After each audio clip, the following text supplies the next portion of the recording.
Under the Oak Tree. Chapter 271. Is he sick or hurt somewhere? Not at all, milady. There's no way that Sir Calypso will get injured. The commander is in good health. His incredible health is unbelievable, and powerful. Take a look at this port alone. Sir Calypso has made Anatole the best commercial city in Whedon. So much has happened while the lady was away. Soon, Anatole will become a county. His Majesty the King has promised to grant Sir Calypso a new title as a count soon as he returns from the expedition. The lady will soon be a countess. As Ulysses went on, he became more and more excited and poured out surprising news passionately. Max, who was looking at him with a perplexed expression, asked him in a trembling voice. Riftan. Left for an expedition? He's not here right now? A disappointed expression reflected on Ulysses' face. He confessed in a slow tone as he rubbed his nape with his hand that was clad in leather gloves. Sir Calypso went last month on an expedition to Levadon by the king's order. There was a conflict last year in the northwestern region of Whedon, and Levadon have sent reinforcements as support.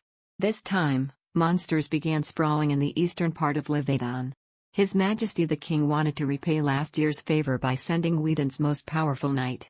Perhaps, he wanted to brag to the world that Whedon's royal family has a knight branded as the incarnation of Uigru. And so, in exchange for his loyalty, Riftan will be granted the title of Count. Max muttered with a bewildered expression on her face. The disappointment that Max felt was indescribable. She was expecting that she would soon meet Riftan. Then, when will Riftan return? The subjugation is not expansive, so it will not take long. The last time a report was sent, it stated that they shall be back before spring. Max bit her lips. They would only be staying for a week at most.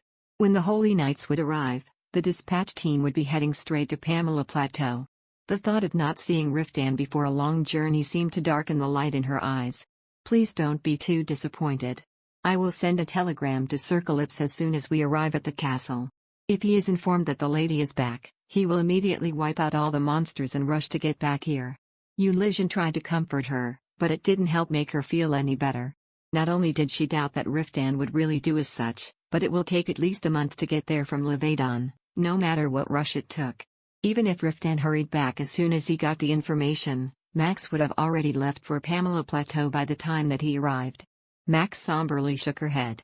I'm not returning for good.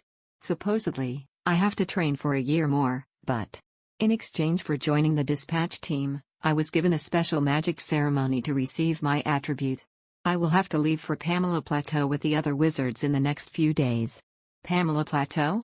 This time around, Ulysses was the one who felt shocked. He stood there with his mouth agape and stared at her with a puzzled expression. As Ulysses was about to speak again, his men stopped in front of the restaurant with 4 carriages. Their conversation was eventually cut from there. Max got into the carriage with the wizards who just came out of the restaurant.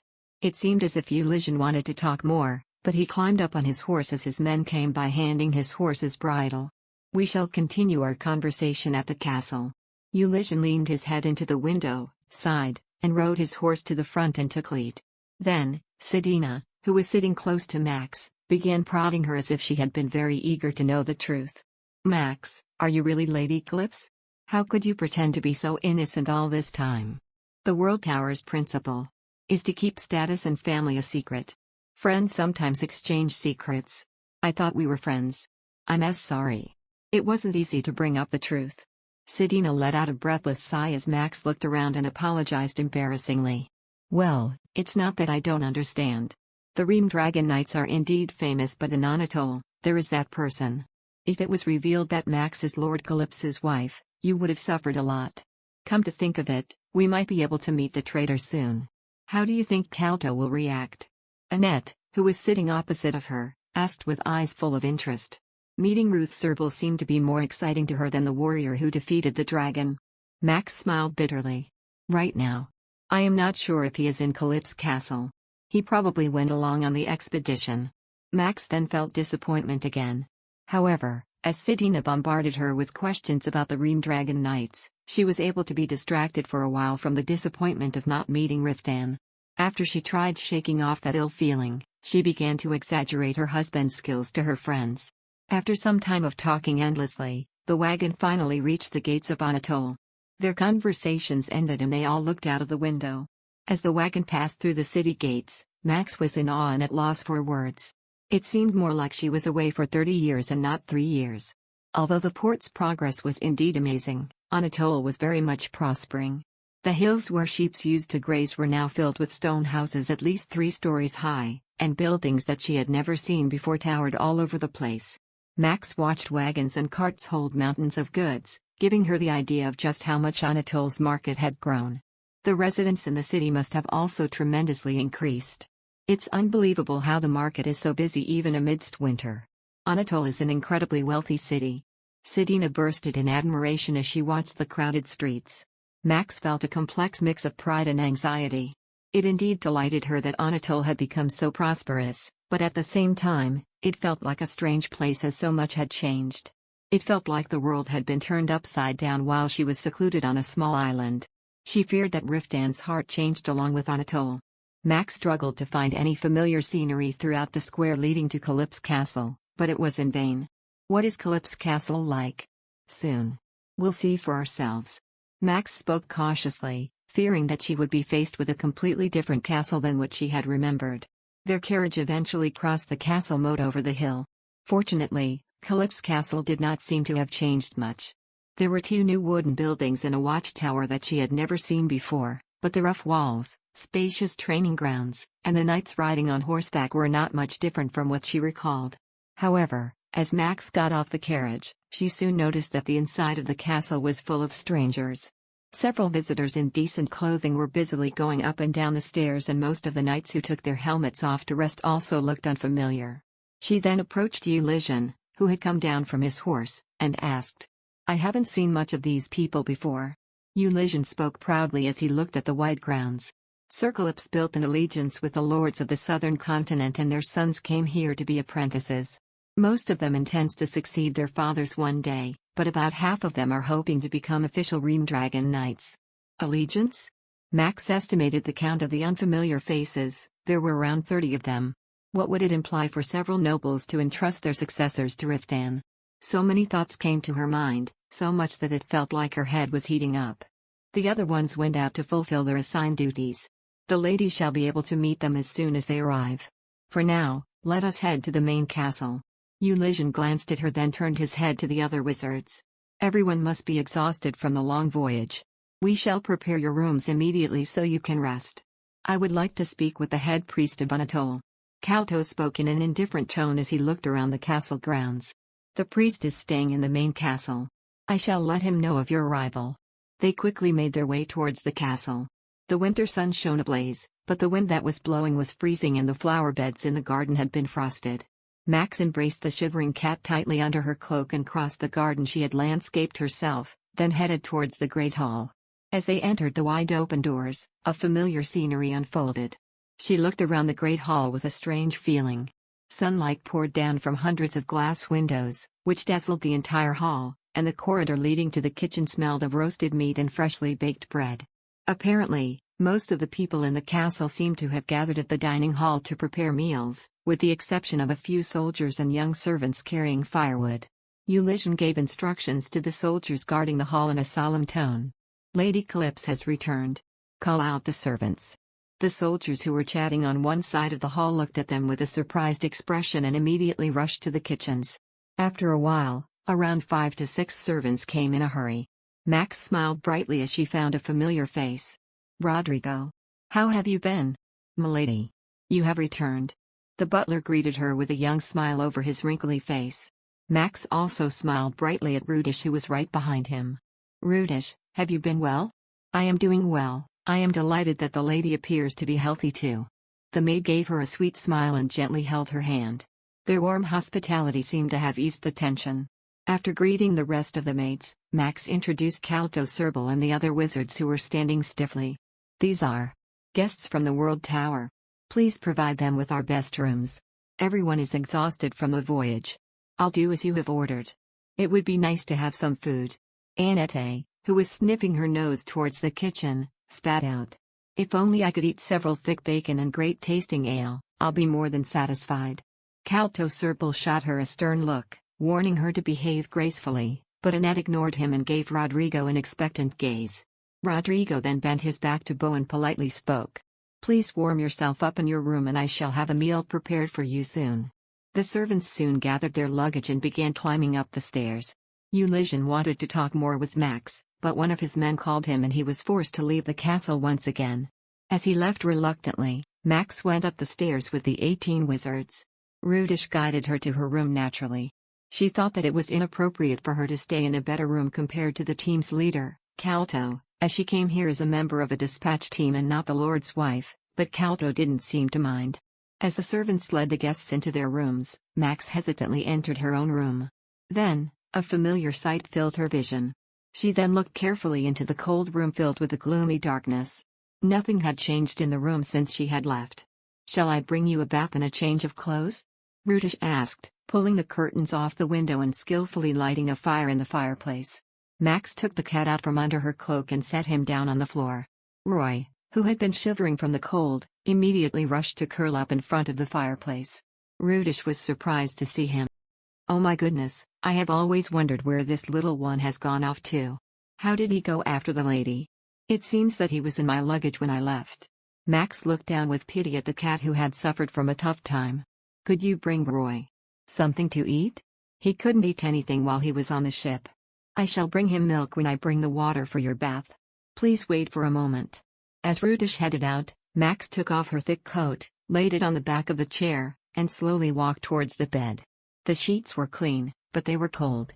They smelled faintly of fiber, which meant they had not been used for a long time. Max touched the colorfully embroidered quilt and glanced at the empty armor and weapon racks. She tried to find traces of him, but she couldn't find even a single strand of his hair. As Max stood in the middle of the room, she felt like an intruder hiding in someone else's house. She barely was able to return to the home of her dreams, but she couldn't feel as comfortable as she did before. She turned around slowly with a gloomy expression. Then, a large wooden box on the shelf next to the bed caught her eyes and Max wondered if it was Riftan's. She curiously picked up the box and opened its lid. Inside the well-crafted box were several faded parchments. They were probably contracts or important documents that he had kept. As Max disappointedly closed the lid back, she paused at the familiar seal that was on the corner of the parchment. Max pulled out the parchment and turned it over. It revealed the familiar handwriting. She blinked blankly and looked down at the letter she had sent to Riftan 2 months ago. Her throat tightened with hope and pain. Why would he keep her letters on the bedside? Perhaps they were left there for no reason. Maybe Rudish or some other maid did this and not Riftan. Max felt hopeful, but she was also afraid to be discouraged, so she tried not to put much meaning into it. However, her hand trembled as she pulled out the bunch of parchment. She took a deep breath and read through the letterheads. It seemed like all her letters from the first year she left, and the succeeding year were all kept. There were more than 30 pages. She swept her eyes over the sentences she had written. She held back on the words she wanted to express, and they all appeared surprisingly clerical and dry. She felt at loss and out of words as she looked down at the letters that told him she was doing well. Max's eyes slowly blurred. How did Riftan feel while reading these letters of hers? She couldn't read all of it as her heart felt like it was going numb. She was about to place it all back inside the box, but she noticed another sheet of yellow-colored parchment at the bottom of the blackened box. The letter didn't appear like it was one of the telegrams she sent as it did not have the World Tower's seal stamped on it. Max hesitated for a moment then picked it up. At first, she couldn't figure out what it was. Later, she then realized that it was the letter she had written back in the Levan monastery. It was the letter she had asked the leader of the Holy Knights, Kual Leon, to deliver. She looked down at the letter which she had written such a long time ago that she could not even remember what she wrote. She hurriedly pressed her eyes against the sleeves of her robe as she felt her eyes watering. Her heart broke at the thought of Riftan who had kept this letter for so long. At the same time, a deep sense of relief flooded her, knowing that he also missed her. Max held the worn-out letter against her heart. Under the oak tree. Chapter 272. Riftan picked up his coat and threw it on. Seeing he was about to leave with his knights, Maxie hastily rose from her seat. She was tempted to go after him, but what would she say? She could already tell from his walk how furious he was. She knew she would have to explain herself at some point, but she could not gather the courage to face his rage just yet. After anxiously watching him leave, she turned to Kual. When she regarded the Temple Knight commander with a look that conveyed she had much to say, a light crease formed between Kual's brows. After glowering at him, Maxie looked away to address Calto. Master Calto. Were you aware this whole time that uncovering the secrets of the past war was not this expedition's sole purpose? Why keep such details from us? I would also like to know, Annette chimed in. Frankly, I feel deceived. As if displeased at the accusatory atmosphere that had formed around the elder, Selric came to his defense. Though we admittedly have not explained everything, there was no deception. When we were still forming the expeditionary party, the chances of war were slim. We only learned of the monster's unusual movements after we arrived at Anatole. As nothing was set in stone, we thought it best not to disclose anything to avoid causing a panic. When Annette moved as if to shoot back an angry retort, Selric quickly added, the situation is indeed far more serious than our original brief, but our primary objective remains the same. Our task is limited to investigating the traces of the Dark Mages to locate the Allied monster army. Anything beyond that is the Temple Knight's jurisdiction. Are you saying our role is concluded once we find the monster army's main base? Nevin, a senior mage of Segru, asked with a look of relief. Miriam gave a loud, exasperated snort. What cowardice! If war breaks out, hundreds and thousands of lives will be endangered. It's only right that we fight as well. But that was not the original agreement, Nevin said heatedly. No one told me we'd be charging into monster territory. You needn't worry about that, Quail said calmly. Once we locate the monster army's base, high mages with campaign experience from across the Seven Kingdoms will join the coalition army. Your task is nothing more than going to the plateau to help us locate the monster army.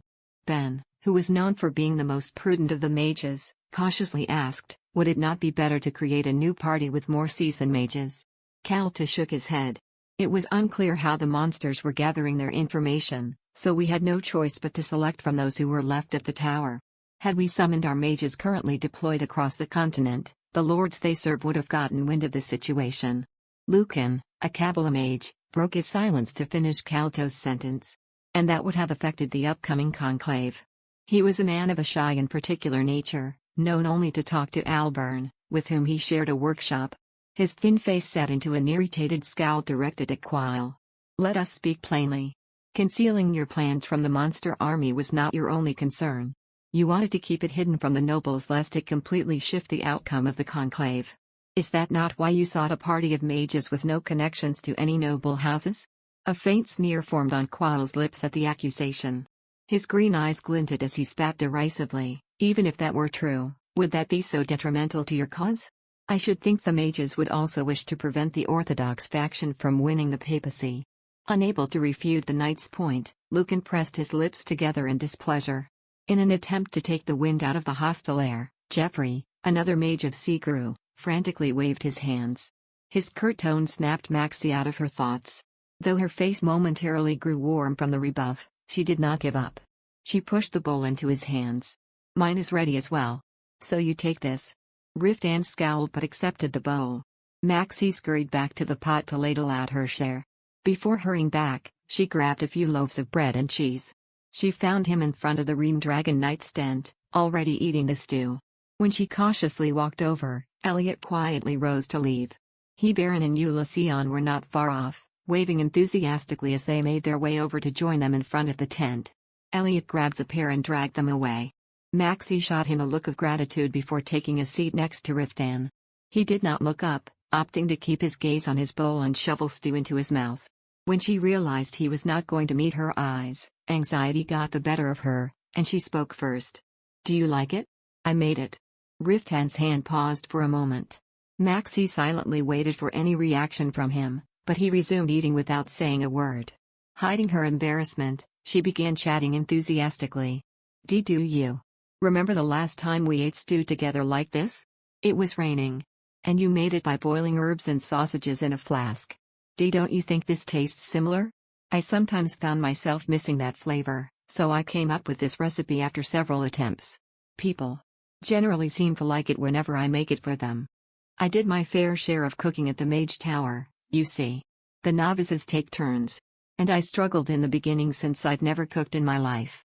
I don't think I have a natural talent in the kitchen. The others would prepare remedies for ill digestion in advance whenever it was my turn. Still, I think I've improved quite a bit. Wouldn't you agree? Maxie tried to laugh off her embarrassing experience, hoping it would lighten the mood. To her dismay, Riftan's face grew even colder. Attempting to draw even a hint of a smile, she continued her story. The mages are rather inconsiderate. One of them even hawked digestion remedies next to me while I served the meal. It's thanks to them that I got into cooking a lot more, and each time, my friend over there, her name is Annette, would taste them for me. Annette has younger brothers who are twins, and they often. Aren't you going to eat? Riftan said woodenly, cutting off her rambling. Maxie flinched and closed her mouth. He lowered his empty bowl and leveled his icy gaze at her. We are to ride again at daybreak. I suggest you eat and sleep instead of this chatter.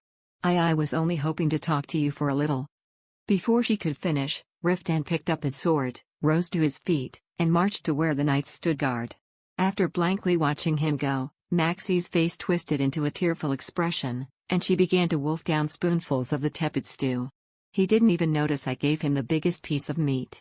Holding back her tears, she hurriedly finished her meal and retreated to her tent. Under the oak tree. Chapter 273. The expeditionary party traveled north without rest. Though the terrain grew increasingly rugged and the temperature dropped with every passing day, the experience itself was not as fraught as they had anticipated. Despite initial hostilities, Riftan and Qual formed quite the team. Both men valued efficiency above politics. Though there was still the occasional battle of nerves, one would always concede if they thought the other's judgment sound. As a result, they managed to reach the northern region of Balto without much trouble. Maxie's anxiety swelled every day that Riftan ignored her. She stroked Rem's mane as she cast an apprehensive eye over the back of his head. So far, all her attempts at conversation had been met with a reserved manner and the barest minimum of words. It sometimes felt as though he found her mere presence intolerable. She recalled the letters by his bedside and that he had rushed to her rescue, but those reassurances no longer did anything for her deep sadness. His cold shoulder was slowly eroding her confidence. I sense something ahead, said Nevin, who had been surveying the land with magic. He cocked his head from atop his horse. Since wind mages could scout the terrain, they had been taking turns checking for signs of monsters. Riftan stopped the knights as soon as he heard Nevin's warning. Maxie pulled her reins and glanced around. Dark pine groves surrounded them, and the sky was overcast in a white haze. Peering into the shadowy, snow-covered trees, Riftan said stiffly, "Can you tell what kind of monster it is?" Nevin shook his head after a moment, looking embarrassed. "There is definitely something there, but it feels foggy. A spirit or a monster, perhaps, with strong magic resistance." Quail immediately drew his sword. "And the distance?" said Riftan. "Less than 1 radian south. It's not moving, but I sense powerful magic. Most likely a hibernating dragon subspecies," Riftan muttered. The knights drew their weapons in unison, preparing themselves for battle. For a high-grade monster like a basilisk, a Thradian was not far at all. Such a creature could cover that distance in the blink of an eye. If the expeditionary party was not vigilant, they could be taken by surprise. Maxie summoned her mana in case she had to unleash a spell at a moment's notice. Tearing his eyes away from the sky, Riftan turned his mount around. "We should head down the mountain. It will take longer, but it's the safer route." "Is that really necessary?" He Baron argued, scratching his bearded chin. "It'll be sluggish if it's hibernating. Slaying it should be a breeze." Riftan pinned him with a cold glare. "We don't know what kind of monster it is or how many there are. Evasion would be wiser." "It's too late to turn back," Qual said, pointing to the baggage wagons. "The snow is coming. If we don't clear this mountain by tonight, it will set us back days. We are already running out of time." Due to the cold arriving early, most of the northern regions had been struck by food shortages. They had been unable to procure enough food or fodder in the last city they had stopped in, leaving them with a third of what had once been a veritable mountain of provisions. Pulling his robe tighter, Ruth chipped in, "Why don't we head east to a big city first?" All the mages turned to look at him. Being the thick-skinned man he was, the sorcerer seemed to have grown accustomed to the attention in a matter of days. "I don't see why we have to put ourselves at such risk," he said calmly. "Why not hunker down in a city until the blizzard passes? No city in this area is big enough to feed and accommodate almost 200 soldiers for weeks," Qual said bluntly. "And even if there were one, we would find ourselves in the same predicament once we resume. I'd rather not waste the time." Riftan's expression turned icy at his obstinate reply. "Are you saying the Temple Knights considered the task more important than the safety of its party members? What a shocking lack of compassion." A real stain on your name as guardians of the Western continent. Well, Mago, you fall shamefully short of your moniker as well, Qual retorted. You wish to flee because of a few hibernating beasts? You've grown rather faint-hearted since I saw you last. The mages exchanged glances as the two commanders' hackles rose yet again. After eyeing them nervously, Maxie took a tentative step forward. Nearly frantic with worry, she thoroughly examined his armored limbs. Riftan, who had grown rigid, led her away from the monster. 1811. Staggering, Maxie cried out, Riftan, you were hit by the serpent's flames. You might be hurt. Let beneath her groping hands, swore under his breath and dismounted. He grabbed her by the arm and led her away from the monster. Staggering, Maxie cried out, Riftan, you were hit by the serpent's flames. You might be hurt. Let me treat. I told you, I can absorb magic. I did it years ago with Dragon's Breath, albeit temporarily. This was nothing by comparison. When they were at a safe distance from the serpent's carcass, Riftan stopped and released her. His eyes skimmed the length of her body. Had it been any other time, she would have been elated by this. In that moment, however, nearly out of her mind with worry, she did not register the way he was looking at her. She frantically yanked at his cloak. Even so, let me heal you, just in case. Take off your armor. Absorbing that amount of magic at once would have put a strain on your body. We should first. That's unnecessary. It will not take long. I need to be in contact with your skin to be able to. I don't need healing. Riftan barked, smacking her hand away. Maxie froze in shock. The blood drained from his face as she looked up at him, her eyes full of hurt. His jaws clenched as if clamping down on his emotions. Soon, a familiar blank mask settled over his face. Stop trying to waste your mana. Take care of yourself instead. With that, he turned and strode toward the knights. Maxie's faraway look crumbled as she watched him leave. How many times had he turned his back to her over the past few weeks? Was he really turning away so stoically after giving her the fright of her life? Her pent-up emotions burst forth like an erupting volcano. Livid, her eyes roamed the clearing before landing on a fallen pine cone. In one movement, she picked it up and hurled it at him. It was as if he could see through the back of his skull. Whirling around, he caught the incoming object with one hand. He looked down at the pine cone, then back up to glare at her, silently demanding an explanation. Ignoring him, Maxie began grabbing and flinging more forest debris, one after another. Riftan winced as a pine cone hit him squarely on the forehead. What the devil? Why, you petty man, Maxie yelled, scouring the area for a larger projectile. When she found none, she gathered a lump of snow and threw it at him. He caught the hurtling snowball with his other hand. Not giving up, Maxie furiously packed more snowballs and began slinging them at his face. The incoming blizzard eventually caused Riftan to snap. Pushing back his hair to dislodge the snow, he was in front of her in just 2 strides. What the hell do you think you're doing? He snarled, grabbing her wrists. I would like to ask you the same. How long are you going to ignore me? Why can't you? Tell me what you're so upset about? You petty man. You're a fool and an idiot. When she began kicking and trying to twist her arm free, Riftan clenched his jaw and turned his head toward the spectators they had drawn. After giving the others a cutting glare, he picked Maxie up with one arm and carried her into the forest. Dangling at his side, she struggled like an angry colt while hurling abuse. You arrogant fool. Narrow-minded clod. Have you no consideration for how it must have been for me? Do you have any idea how hard I studied so I could return to you as quickly as possible? If you were just going to ignore me, why did you even follow me here? And you? He lowered her to the ground beneath a huge tree. Maxie pressed her back against the trunk as he leaned close. Do you have any idea how the last 3 years have been for me? Under the oak tree. Chapter 274. Maxie glowered at him through her teary vision. Riftan's dark eyes blazed beneath his disheveled front locks, damp from the bombardment of snow earlier. What exactly do you want from me? He said, his jaw tightening. With one hand clutching the tree trunk behind her, Riftan leaned in until their noses were almost touching.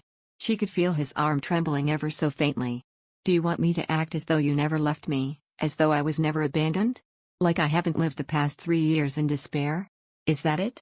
Do you truly think me capable of that? His broad shoulders heaved as he suppressed his flaring rage. Losing the battle, he shouted bitterly, how can you be so calm? Why are you unaffected by any of this?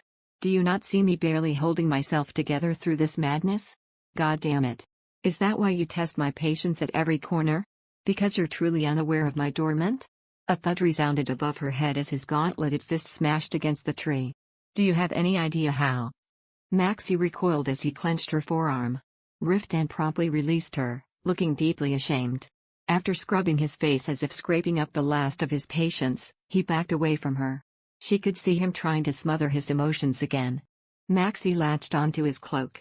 Stop hiding. I truly hate it when you do that. His eyes desperately searched her face. Tightening her grip so he could not escape, she cried, "Can you not simply talk to me?" Her voice took on a desperate plea as she went on. Explain. So I can understand. Even if it's resentment. I would rather. You tell me your true feelings. I hate being ignored like this. Riftan's lips quivered. He took in a ragged breath, and his next words seemed to tumble out. What do you want to hear from me? About how miserable I've been? How much I resented you and loathed myself? Is that what you wish to hear? You have no idea how much I... He stopped abruptly, his face flushing at the embarrassment of having revealed his inner thoughts. She watched as he stubbornly tried to withdraw again. At that moment, she realized the last 3 years had hardened the walls around his heart. Riftan raked his hair back and gazed down at her, his eyes shining with resentment. Did it have to be this way? Could we not have reunited by another means? I kept telling myself, when you came back, I would not speak things I'd regret. That I'd never again let you leave my side. And to make that possible, He trailed off, clutching his forehead. He glanced at the ground before looking back at Maxie. Why is it that you always push me to my limits? Maxie faltered when she saw the hurt in his eyes. Had he only expressed anger, she would have fought back. Against his pain, however, she was utterly powerless. This is not what I wanted either, she managed to strangle out. If I had known it would be this dangerous, I wouldn't have agreed to join the expedition. I did not mean to drag you into such an arduous journey. I merely wanted to leave the island as soon as possible. I collected them all, he went on. Stones belong to the person who makes the kill. The sorcerer swept his gaze over the temple knights as if daring anyone to contest his claim. The knights continued putting away their weapons as if they had not heard. Riftan led Maxie past, toward where Rem and Talon were tethered. Wolf carcasses littered the ground around them. As she glanced nervously over the creatures, Riftan hoisted her up and placed her in Rem's saddle. She hastily called out as he turned to his steed. Riftan. What we were talking about earlier. Later, he said brusquely. Now is not the time. Maxie's face flushed bright red. It finally dawned on her what a sight it must have been earlier. Mortified, she glanced around before looking back at him with the most unbothered expression she could muster. She nodded. He mounted Talon right away, then swept his eyes over her as if to check how she was doing. Evidently satisfied, he turned around and trotted to Hebaron. She saw Sir Hebaron snicker and playfully say something to him. Abashed, Maxie hurried Rem over to the mages. As her anxiety began to grow again, she glanced behind her shoulder at Riftan once more. He had been on the verge of opening up to her. It scared her how quickly he could freeze over. It can't be helped until we're out of this. She was silently reassuring herself while gnawing her lip when Annette approached on her horse. He didn't admonish you physically, did he? She said, her voice full of concern. Eyes widening, Maxie furiously shook her head. Oh, of course not. Riftan would never do such a thing. Good. Annette furrowed her brow and looked Maxie up and down. Terrified that her friend might guess what she and Riftan had been up to in the forest, she yanked her hood over her head. Her lips were still numb, and her breasts throbbed from unsated desire. These physical responses filled her with shame. Was she too lustful? She was caught up in her embarrassment when she realized the mages were watching her. Quickly adjusting her expression, she mumbled an apology. Anyway, I am sorry for causing a scene earlier. Well, it was bound to happen, Annette chuckled, patting Maxie on the shoulder. It was worth it if you got everything off your chest. Bottling up your feelings can cause illness, you know. Maxie responded with an awkward laugh. Just then, Miriam's irritated voice interrupted them. If you're finished with your stage play, then let us get on. I have no desire to make camp in monster territory. Feeling properly admonished, Maxie trotted to the rest of the party. When the temple knights finished purifying the monster carcasses, they promptly set out over the mountain. She turned Riftan's words over in her head as she rode through the wind, which was growing fiercer by the minute. Her decision to leave may have cut him deeper than she thought. She suddenly recalled the tragic story of his mother. Riftan had sworn to himself he would never end up like her. Could it be that he still believed Maxie would drive him to the same fate as his mother? Staring silently at him from afar, she shook off her swirling thoughts. "Everything will be all right." He said we would talk again later. They had much to discuss, so she had to be patient. The only thing that should be on her mind now was safely completing the task at hand. Under the oak tree. Chapter 275. Though the expeditionary party managed to descend the mountain before the night deepened, the village they had chosen to stop in was empty.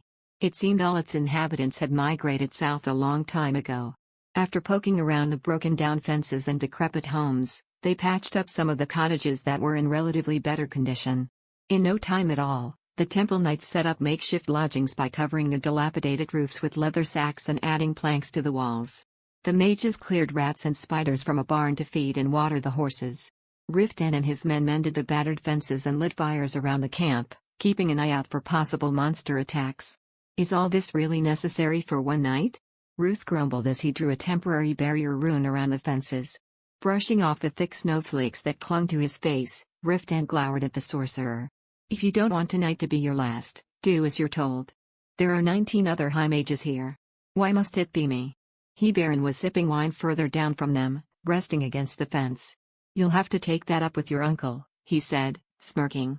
"The mages of the tower act like they don't hear us when we talk to them. Whose fault do you think that would be?" Ruth winced and pressed his lips together. He meekly resumed etching the rune on the ground. However, he soon broke his silence as the wind picked up speed and the snow began to pour. "Good grief," he said, yanking at his hair. "What kind of torment is this?" After wailing at the dark sky, he whipped his head toward Riftan as if suddenly recalling something. "Come to think of it, Lady Calypso received her earth rune. She most certainly would have studied all sorts of barriers at the Mage Tower. We could finish this in no time if we asked her ladysh." Ruth Serble. Staring into the dark forest, Riftan took a swig from his flask. His voice was soft as he said, "Is it your wish to die? I had a feeling you wouldn't agree, but I thought I'd ask. I let you keep the serpent's magic stone, so shut your trap and get to work." With that, Riftan picked up a torch mounted by the fence and set off to patrol their defense line. He trudged through the dark, inspecting the ground up to the canopy for any signs of monsters. Baron sauntered up behind him and swung an arm around his shoulders. "Commander," he said in a hushed voice, "we found a cottage in not so bad condition near the camp. I had Garrow tidy it up." Riftan stopped in his tracks. Baron stroked his shaggy beard, which was starting to sprout from his cheeks after several days of no grooming. "I'll make sure to keep prying eyes away," he said in a conspiratorial tone. "If you have time for such nonsense, use it to search the area more thoroughly." Riftan shoved Baron's arm away and resumed his patrol. However, his thoughts now scattered, he found he could not register anything. He cursed silently and raked back his hair. Baron continued to grate his nerves as he trailed him at a languid pace. "I only do this because it pains my heart to see you bound, Commander. This situation is too cruel for a man who faithfully waited for his wife for 3 years. The damn bastard." He cursed Baron in his head and willed himself to turn around. He feared he would snatch her up and drag her away with him if he did not. Shaking off the fierce temptation, he retreated into the cottage farthest from the one she had entered and settled in front of the brazier. A junior knight promptly came to attend to him. Waving away the lad's attempt to help him remove his armor, Riftan asked for ale instead. He usually abstained from drinking during a campaign, but with his self-restraint stretched as taut as it was, he did not think he could get through the night in a sober state of mind. When the junior knight brought him a tankard, he gulped down the cold liquor until he felt woozy and swiped his mouth with his sleeve. He had hoped it would dull her scent and taste from his mind, but the recollections only became sharper. He tossed firewood into the flames and anxiously rubbed his forehead. A memory rose, unbidden, in his mind. It was the one where he was caressing her as they huddled in front of a fireplace one snowy night. He vividly recalled the feel of her naked body, slick with sweat. She sat in his lap as he traced his fingers along her smooth waist, back, shoulders, and round hips.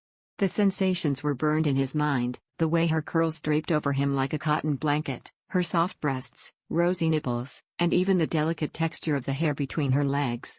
His lower abdomen tightened in hopeless longing. With a desperate groan, he leapt to his feet, startling the junior knight who had just walked in bearing a plate of food. "Are you leaving, Commander?" "I'm going to patrol the perimeter again," Riftan replied curtly. He strode out of the cottage without his coat, straight into the snowstorm raging outside. He welcomed the stabbing cold against the fire searing his skin. He stood in the snow, staring at the dimly lit cottage.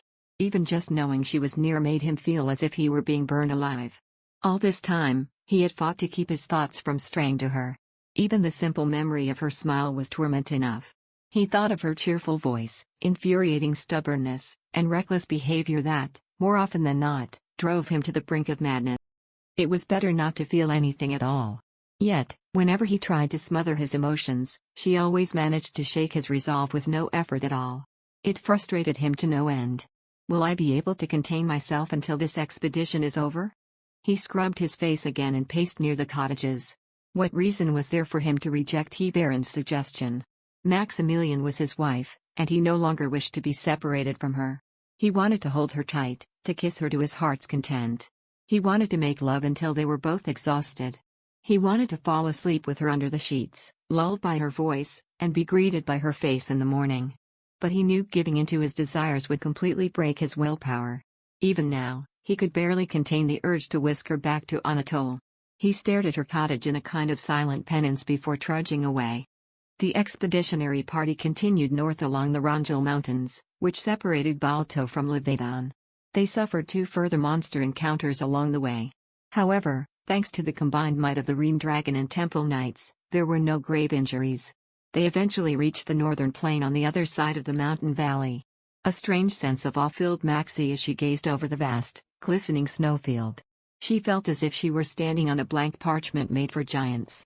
Leon swept his eyes across the barren silver ridge. The Pamela Plateau lies on the other side of this plain. Under the oak tree. Chapter 276. As Quail tugged his chestnut warhorse's head to the side, it emitted an angry snort. Maxie watched the Temple Knight firmly rein in his testy mount and nudge it in a slow walk over to them. "The horses are tired. We will take a brief reprieve." As soon as the words were out of his mouth, the mages slid off their mounts. Maxie gladly leapt down from Rem as well. They had spent more time on horseback than the ground over the last few weeks. She had grown quite skilled at riding, though it did not mean she was any less sore after hours of balancing on a galloping creature. She massaged her throbbing thighs, then untied her bag and saddle from Rem's back. Ulysses hurried over to attend to her, heaving a disgruntled sigh as he got close. "You are making it very difficult for me to do my duties as your personal guard, my lady. I'm sure maintaining vigilance at all times is hard enough.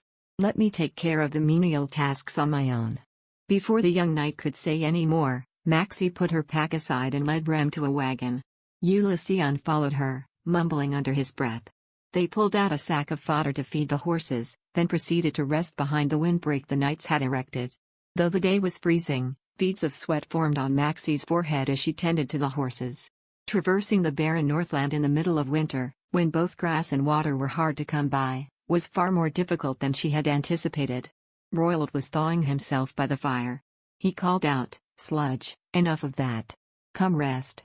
When Ulysses gave him a sharp look, the mage coughed and said more courteously, "We'll be setting out again after lunch. You mustn't exhaust yourself." It appeared the mages were still coming to terms with the revelation that their peer they had wantonly deemed Sludge was, in fact, a high-born lady and the wife of the greatest knight in the continent. After bobbing her head at Royald, Maxie tethered Rem in front of the windbreak and settled by the fire. Ulysses reappeared not long after bearing their food rations. "My lady," he said indignantly. "Why do these people keep calling you Sludge?" "Because of the magic properties I can use. I am an earth mage, but I also have a modest affinity to water. It's considered a rare combination. Hence the harmless teasing." Though she had always hated the name, Maxie tried to sound unbothered so as not to cause a fuss. She was worried Ulysses might start a fight with the mages. Placating him with a smile, she began eating the thick stew he had brought her. The sensation of the hot liquid warming her stomach was euphoric. After the cold weather had frozen their bread, meat, cheese, and butter, making everything impossible to even bite through, they had dumped it all into a boiling pot.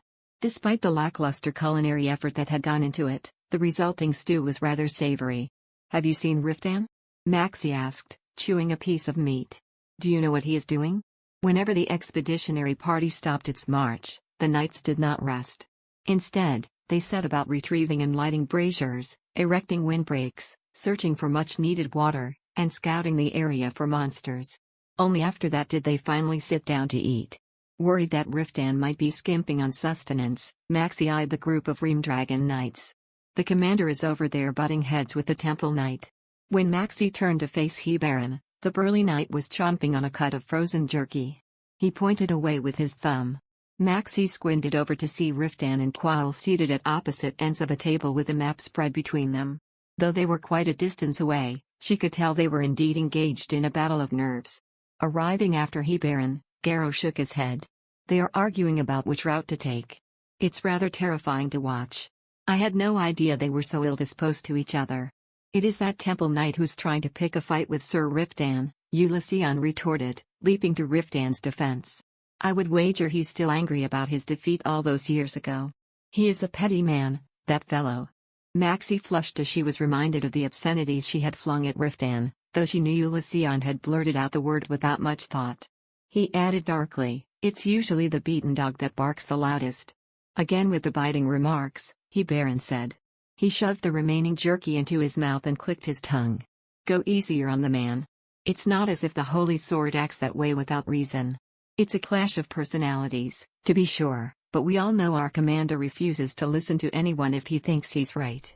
3 times the paladin's been driven up the wall after the Reamdragon knights broke an agreement with some crazy antic. Hebarin raised 3 fingers. We have yet to agree on. My answer remains the same. I have no intention of changing course. If you cannot accept that, you and your men are free to take whichever route you wish. I must say, for someone who is an unwelcome addition, you certainly have a lot of demand. You bloody. Riftan bit back his outburst and looked at Maxi, the corners of his mouth still twitching with suppressed obscenities. After quietly gazing down at him, Quail left to join his knights. Maxi watched as Riftan glared after the temple knight commander. As soon as he felt her eyes on him, he dropped her arm as though he had been burned. He picked up the bowl and walked over to the Reamdragon knights. An anxious explanation tumbled out as she trailed him. I apologize for interrupting. While you were having an important conversation. Sir Hebarin informed me you hadn't eaten, so I. It's fine. We weren't discussing anything important. After throwing Hebarin a barbed look, Riftan dragged a pail in front of a campfire to sit on. Maxi quickly brought another one and seated herself close to him. Would you like me to bring you some beer? They're also roasting bread and bacon over there. Would you like some of that too? This is plenty. But you usually eat more than that. I tire more easily if I've had too much. It's better to eat in moderation while on the move. Oh. I see. An awkward silence passed between them, and Riftan kept his gaze fixed on his bowl as he ate. It was almost always like this when she did not make conversation first. Maxi cast her eyes to the ground to hide her disappointment. She scraped the snow with her boot, then looked up at him once more. In that short moment, a lock of hair had slipped down over his eyes. After a brief hesitation, Maxi reached out and swept his hair aside. Riftan lurched back from her, startled. It was as if she had threatened him with a knife. Stunned by his overreaction, she sat and watched as he raked his hair back with a stony expression. He continued eating without another word. It was clear he was trying to finish the stew as quickly as possible so he could take his leave. I think I will go over there, so take your time, she said, keeping her voice upbeat to mask the hurt. Not far away, Hebarin had been observing the pair. For whatever reason, the knight burst into laughter as Maxi rose. She scowled at him before making her way to Rem. Riftan's ambiguous treatment of her continued even after that day. Though he did not seem to be purposefully avoiding her any longer, he still kept his distance. Maxi's patience was slowly wearing thin. She followed him around and tried to attend to him whenever she could, but despite her efforts to close the rift between them, his face only grew more and more austere. She could not understand why. If she had the courage, she would have asked him outright. However, given that she was too scared of his answer, she could not say it aloud. She strove to be more agreeable while inwardly hoping that his treatment of her would naturally improve over time. Once, she even mustered the confidence to offer to heal him. He had not responded with words, only with a look that said, "Don't be ridiculous." Her face had flushed immediately. She knew he had no need for healing or restorative magic, but she could not stop thinking up excuses to be physical with him. Riftan had not so much as brushed her pinky since their kiss, and he never allowed himself closer to her than necessary. The tables had turned, and she was now the one burning with passion. She was so desperate to touch him that she even began to harbor a wicked hope that he would sustain a minor wound. Under the Oak Tree.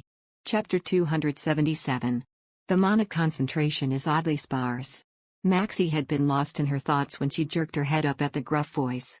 Wrapped in a fur coat, Armandolf was looking around the misty terrain, holding what appeared to be a grey pearl dangling from a chain. Maxie regarded the object with curiosity. "What is that in your hand?"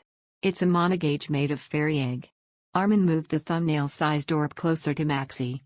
Fairy eggs have mana-absorbing properties, so they're often used for this purpose. This one's made with an unfertilized one, but it still retains those attributes. Do you see how pale it is? Normally, it's a rosy pearl, but it turns vivid red when the mana concentration is high. This color means there's little here. We've best conserve our reserves, then, Annette remarked with a sigh. Though I guess we haven't needed to use magic thus far anyway. That's going to change, intoned a hoarse voice. Maxie looked back to find Albert scribbling into a yellow parchment with a charcoal stub. Shoving the parchment into the leather bag at his side, he said flatly, "Our magic will be indispensable during the investigation. As powerful as divine magic is, its use is limited to purification, healing, and fighting. We, on the other hand, are capable of more diverse and specialized magic." Albert then pulled a map from his bag. Maxie surmised that he must be recording their route as they went. "We will be required to use more magic from now on, and I'm sure we will rely heavily on your tracing spells. No one can investigate a terrain better than the mages of Gnome Hall." A violent gust stirred the heavy fog across the path, blocking their vision. Maxie pulled her hood lower and nervously glanced around. Soon, bright flames flared all around them as the temple knights lit torches to illuminate the way. Quoll raised a blazing torch in the air and calmly urged the party to continue their march. "We are almost at the plateau. We will keep riding." As she rode faster, Maxie glanced in Riftan's direction. Only his pitch-black hair and blue cloak were visible as a shadowy figure in the distance. She spurred Rem on so as not to lag behind. The wind was growing increasingly fierce.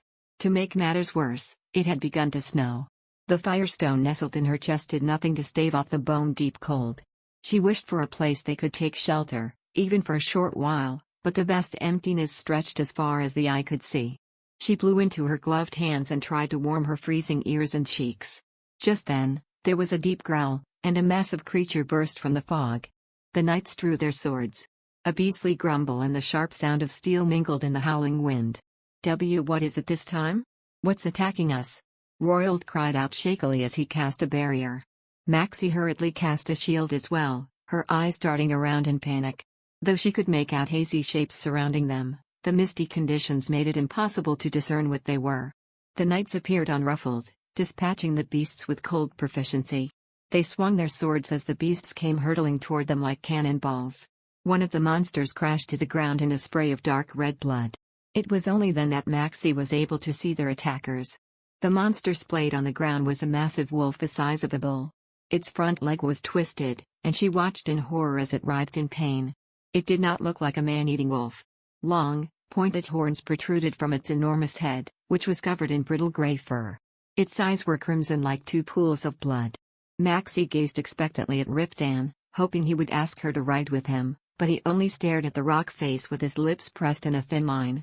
After flicking baffled glances at his commander, Ulysses raised his hand and walked his horse forward.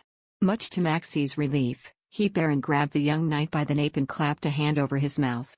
Pretending not to notice their small scuffle, Maxie continued to look at Riftan imploringly. "Ruth, you're to ride with me." Maxie was stupefied. Ruth, in the middle of a huge yawn, jerked his head to look at Riftan with an expression that said he was imagining things. "I'm sorry, what did you say?" "We need horses to pull the wagons.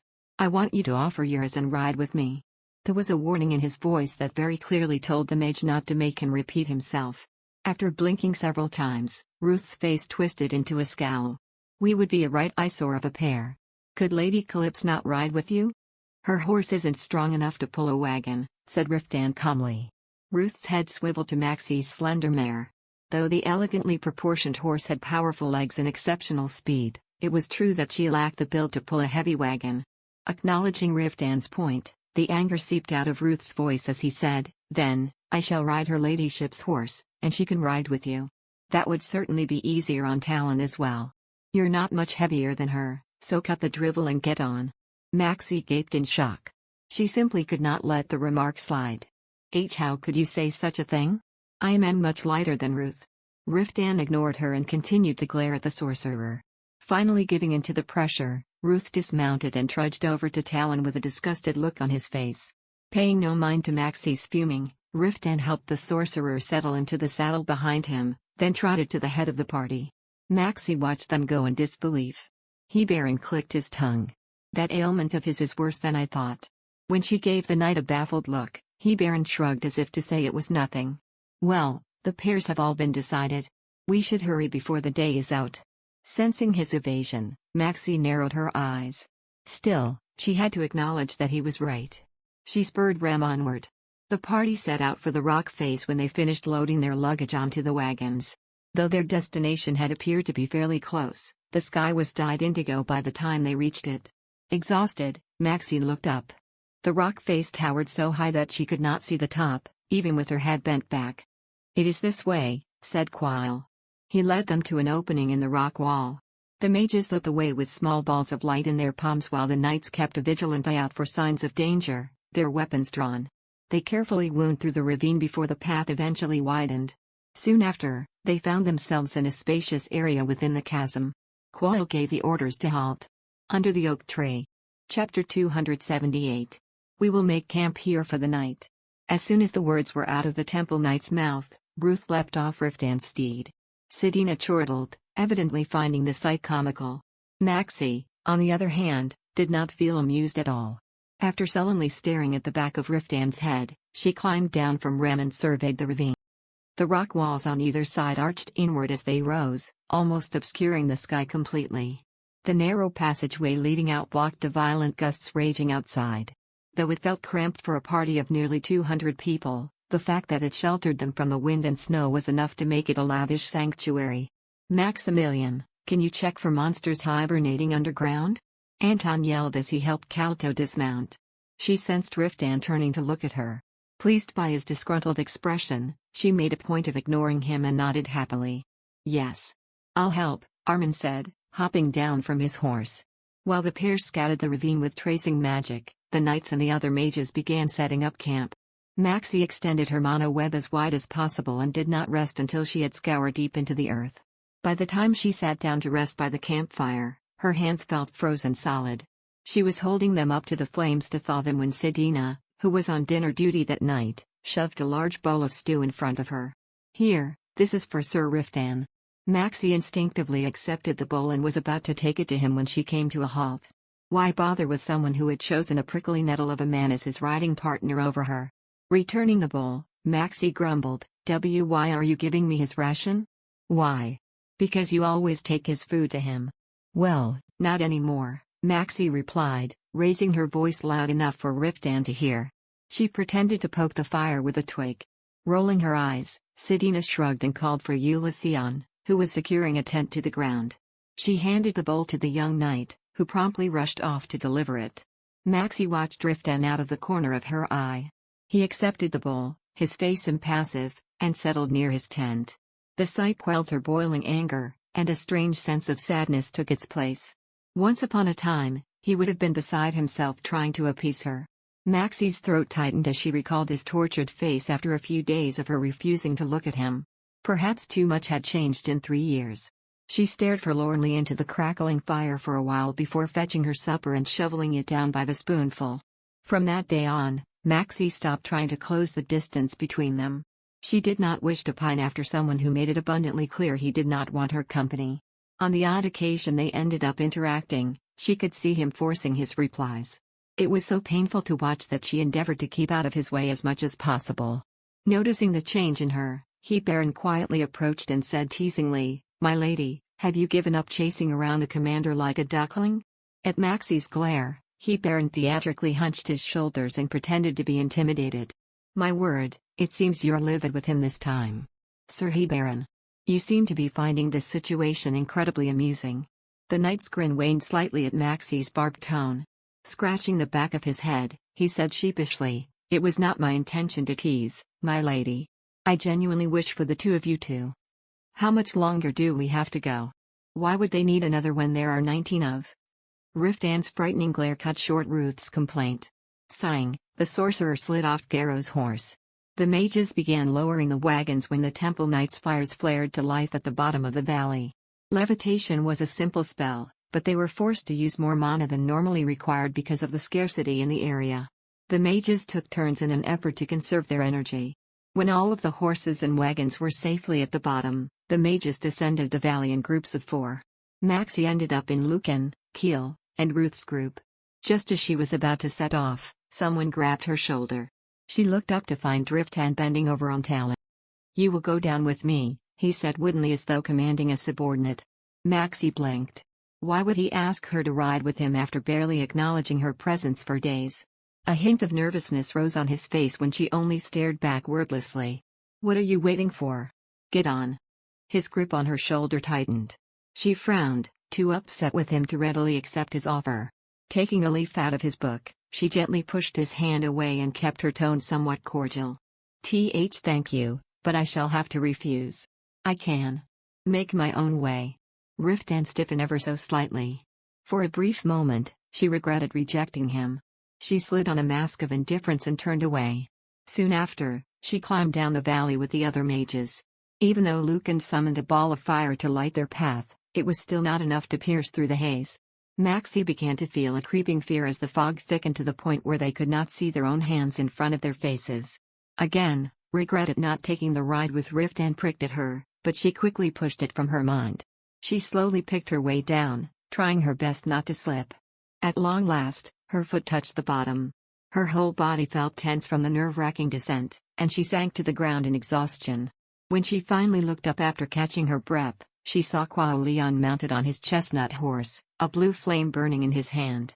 He regarded her briefly before returning his gaze to the valley. After confirming that all the mages had reached the bottom, the Ream Dragon Knights began their descent. Despite being at a safe distance from the landing spot, the mages still leapt back in fright. The sight of dozens of knights galloping down the slope at an earth-rumbling speed was frightening to behold. They rode down in 5 to 6 successions of 20 men, and Riftan was the last to charge through the fog. He looked around to make sure everyone was whole, then asked, "Where to now?" Kuao pointed up ahead. "We've arrived." Maxie squinted, but she could only vaguely make out gray boulders and sheer walls through the fog. Where were the ruins? Suspicion began to creep in. The Temple Knights stepped forward one by one and started lighting fires around the valley floor. Eventually, the flames revealed the hazy outline of a disintegrated stone structure. A pillar carved from stone lay on the ground, bricks scattered around it. Kalpa walked over to the rubble to study it closer. "Are these the ruins left by the Dark Mages?" "Part of them," Kuao replied calmly before spurring his horse forward. For a moment, Maxie was struck dumb. The Temple Knight's flickering lights revealed dozens of white stone buildings around a large reservoir that glistened like jade. She was taking in the unexpected magnitude of the ruins when Riftan dismounted. He crouched down on one knee in front of the reservoir. Removing his glove, he dipped his hand into the water. "It's a hot spring." Under the oak tree. Chapter 279. Riftan surveyed the reservoir, where steaming jade water trickled out of a small canal and into each of the stone houses. He nodded as if coming to a conclusion.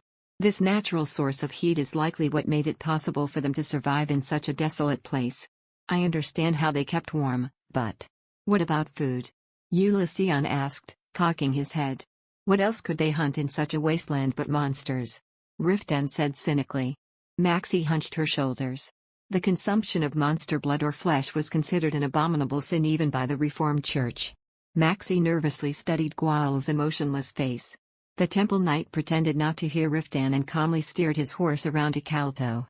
"There's a particular place we'd like you to investigate first," Kuao said, nodding in the direction. As they followed the Temple Knight, the mage's eyes were alight with curiosity. Maxie trailed behind on Rem, taking in the glimmering, mist-shrouded ruins. Eroding debris was strewn over the ground, and the remnants of a stone wall hemmed the reservoir. Most of the stone buildings had flat roofs with walls of stone and clay, similar to the architectural style seen in the time of the ancient states. When they had passed about 10 of the stone structures, Kuao halted his mount. Through here. Maxie turned to face the front. They had stopped before a towering rock wall. Within the chasm splitting it stood two pillars around a wide, arched entrance. Quail dismounted and illuminated the gloomy interior. Inside, you will find dozens of rooms intricately connected like an ant nest. Each chamber contains what appears to be a magical device and a mural of ancient text. We were unable to enter those that were sealed with powerful magic, but the highly unnatural mana flow we detected from them point to there being magical devices in them as well. Where would you like us to start? Please follow me. At Quail's beckoning, the temple knights lit torches and secured them to the cave walls. Maxie got down from her horse and carefully peered in. The ceiling was higher than it appeared from the outside, and with numerous stone pillars lining the periphery, the enormous space looked stable. There was no doubt a talented mason had been among the dark mages who had lived here. Overcome with awe, Maxie was examining one of the entrance pillars when someone grabbed her shoulder. She turned around. Riftan had walked up behind her without her knowing. He surveyed the arch with a stony expression, then pulled her back and strode in first. "We should clear the area first," he said. "They will be accompanied by dozens of paladins, including myself." "There is no need for such caution," Quail said flatly, looking irritated. "If you truly can't find yourself something to do, you may stand guard out here to make sure nothing gets in. You want me to leave this to you and your men when we have no idea what might be?" "It appears there's been a misunderstanding," Quail said icily, his voice low. "I may have begrudgingly allowed you to join us, but I am the commanding officer of this investigation. That means you have no say in this matter." Riftan's face became dangerously still. Worried they might brandish swords, Maxie gulped, feeling the tension reach a boiling point. Calto gave a deep sigh. "Both of you, please, stop. The church promised to keep us safe during the investigation, and we agreed to undertake this perilous journey because we believed them. And yet, look at yourselves. How can we rest assured of our safety when the people who should be working together to protect us are at each other's throats?" Quail's impassive mask slid into place at the elder's reproof, and a tense silence fell over them. Maxie nervously studied the three men. Just then, Ruth elbowed his way through the mages and placed himself between the two commanders. "Master Calto is right. Nothing good will come of us being divided in this wasteland." Calto shot daggers at his nephew, silently warning him it was not his place to interfere. Ignoring the elder, Ruth calmly went on, "Both of you should know well the destruction of internal strife. Let's not waste energy on this pointless power struggle and aim for a compromise. Since the Temple Knights are familiar with the layout, it is right to have them lead the search. In exchange, the Temple Knights should allow a few Ream Dragon Knights to join. I see no reason any paladin should be against this solution." A faint crease formed between Quail's brows. Seemingly tired of arguing, he nodded his assent. "Do as you please." The Temple Knight commander then spun on his heels and stalked through the arched entrance. The mages, who had so far been silent spectators, followed suit. Maxie searched Riftan's face as she tentatively walked in. Though he was clearly unhappy, he begrudgingly ordered his men to explore the desolate village, then entered the cave with Ulysseon and a few other knights. With a sigh of relief, Maxie chased after the mages. The ruins encompassed a greater area than they had ever imagined. After going down a long passageway, they found themselves in a vast, circular hall that could comfortably fit hundreds. Dotted along the opposite end of the hall were 8 passageway entrances. Quail pulled out a folded map and spread it open. "This is a map of the rooms at the end of each passageway. Please refer to it during your investigation." Vinther, who had been lingering like a shadow along the walls, suddenly spoke.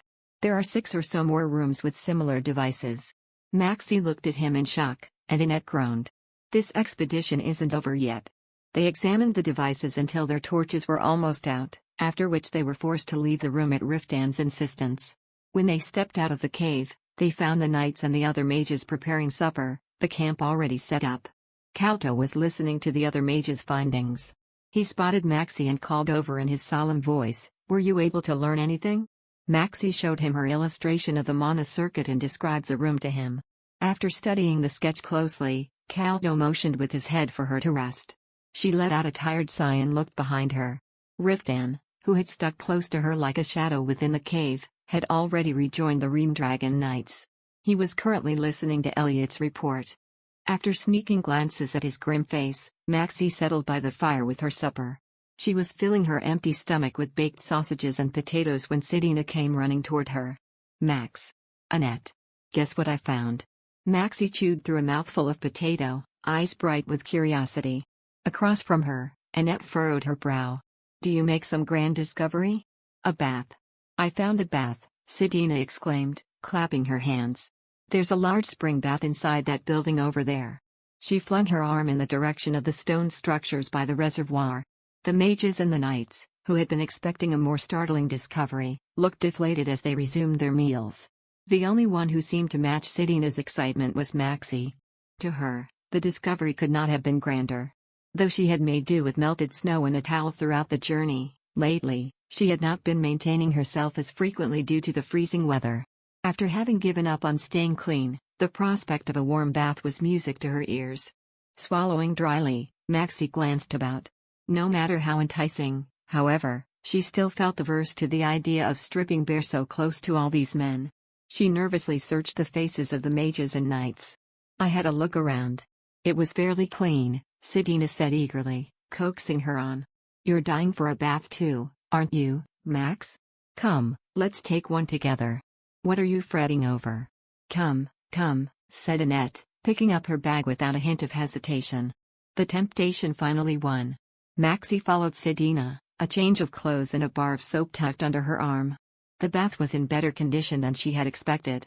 The building was relatively clean, and the large, stone-tiled tub was filled with hot spring water that trickled in through a small waterway. The women quickly slipped out of their dirty garments. A blissful sigh seeped out of Maxie as she submerged herself up to her chin. I wouldn't mind staying here until Ignatius, the season of fire, equivalent to summer, Sidina murmured contentedly. We've never had such lavish baths, even at home. But there might be another war if we don't locate the main base of the monster army as soon as possible, Maxie reminded her despondently. And it's not as if we have infinite supplies to last us until summer. Ugh, you wet blanket. Looking deflated, Sidina splashed her. Maxie grimaced and retaliated with a bigger splash. After more playful carryings on and bathing to their heart's content, the idea of climbing out was almost painful. Eventually, her overwhelming drowsiness made her haul herself out of the tub. She hastily pulled on her clothes to prevent the chill from setting in. Meanwhile, Sidina and Annette opted to stay a little longer. Maxie stepped outside to find it snowing. Whiffs of vapor seeped from her mouth as she hurried back along the reservoir. With her firestone choosing that moment to die out, she had no way to fight the cold. Trembling, she was glancing around in search of her tent when something warm and heavy fell across her shoulder. She whirled around. Riftan, dressed in nothing but a woolen tunic and black coat, was wrapping a fur cloak around her. The women have decided to take that house over there, he said curtly, pulling the cloak's hood over her wet hair. He raised his chin toward a small stone building that looked relatively sturdy. Securing the cloak around her, he began leading her to the house. She studied his blank face as they walked. His hair was slightly damp, as though he had also taken a bath. She stuck close and surreptitiously breathed in his masculine scent, which smelled faintly of soap and musk. It was how he smelled when they bathed together. Her heart began to pound painfully as the memories came flooding back. The tip of her fingers tingled with the urge to run them through his damp hair. She longed to fill her lungs with his scent and caress his smooth, taut skin. She leveled an imploring gaze at him, begging him to take her somewhere they could be alone. However, Riftan escorted her to the house where Elena and Miriam were resting and left for the night's barracks without so much as a word goodnight. Her face shadowed in the hood of the fur cloak, Maxie stared resentfully at his back as he walked away. Under the oak tree. Chapter 280. The investigation of the ruins proceeded smoothly, but the mages were unable to uncover any clues that could point to the monster base. Currently, they were in a room engraved in Elvish. Annette was deciphering the characters while Maxie was next to her, tracing the ancient tongue onto a piece of paper. I think this place is a classroom, said Annette, scratching her head. Maxie narrowed her eyes. Though she was less proficient in Elvish than Annette, even she could discern that the writing on the walls were for educational purposes. They were divided into 3 sections, each containing the settlement's history, conventions, and laws. As Annette pointed out, this chamber was likely created as a classroom to educate future generations. Intensifying the brightness of her lamp, Maxie looked about the spacious room. Stacks of carved stone tablets were dotted around. Since the region's land was too barren to grow crops or grass for livestock, it would have been difficult for the people who had lived here to acquire parchment. Hence, They could only record things by engraving them on stone. Some rooms contained diaries, poems, and even random scribblings. It appeared that engraving words on stone was part of daily life for the mages. There were simply too many records, making it difficult for the expeditionary party to sift out pertinent information. "All this will take years to translate," Annette said with a sigh, lowering a stone tablet on the ground. Sidina was copying records a few paces away. She shrugged at Annette's remark. "It shouldn't take longer than a few months if more Serbles were to help." Maxie shook her head. "Ruth told me. He finds it difficult to decipher the texts too because he isn't familiar with this particular Elvish dialect." "Is that not just an excuse?" Annette said acerbically. "It's been more than 10 years since that man left the tower. He could have forgotten his Elvish." "Chortling," Sidina replied. "Oh, I doubt that. I heard he was once considered so promising that some even suggested him as the next head of the tower." Annette and Maxie both looked at Sidina with skepticism. From the way Calta looked at Ruth, as though he were an insect underfoot, it was hard to imagine Ruth had ever been such an important figure in Nornae. "Well, I suppose his knack for advanced fire magic despite being a mage of Sigru proves his talents, but..." Annette trailed off while scaling the wall using the protruding bones as handholds. With a paintbrush, she tapped off a thick layer of dust covering a particular block of text. "I don't think he's good enough to be the next head," she continued cynically. "I mean, nothing about him screams dignity." Unable to deny her point, Maxie laughed awkwardly. Regardless of the truth, Ruth was still her first mentor. It pricked her conscience to speak ill of him with the others. She quickly tried to change the subject. I don't think we'll find any clues to the monster army in this room. Should we move on to another? Let's rest for a bit first." "I'm famished," Annette said, hopping down from the wall. The women sat in the middle of the room among the flickering lights. As they nibbled on their rations of bread and jerky, they skimmed through the ancient texts they had traced onto parchment. The knights had refused to leave the mage's side for the first few days. Once it became clear the cave was free from danger, they shifted their attention to exploring the ruins. Though they provided an escort whenever the mages moved investigation sites, they left to undertake their own tasks once everyone was settled into recording texts or studying the magical devices. After all, what harm could come from hours of sitting in the same place, copying texts, and examining bones? No doubt the paladins thought it more productive to explore the ruins than to stand watch over the mages' tasks. Ultimately, the Temple Knight's goal was to locate the monster army's base, not to study relics. Maxie bit her lip as she struggled through one of the records. She desperately wanted to find a lead as well. Though investigating the ruins was certainly interesting, thinking of the threat looming over the western continent made her increasingly restless by the day. After taking a bite from her cold, hard bread, Sidina asked, "What's going to happen if we don't find anything before we run out of provisions?" Annette shrugged as she retrieved a firestone from her bag to light a small fire. "Well, we certainly can't starve to death here. We'll have to leave well before that.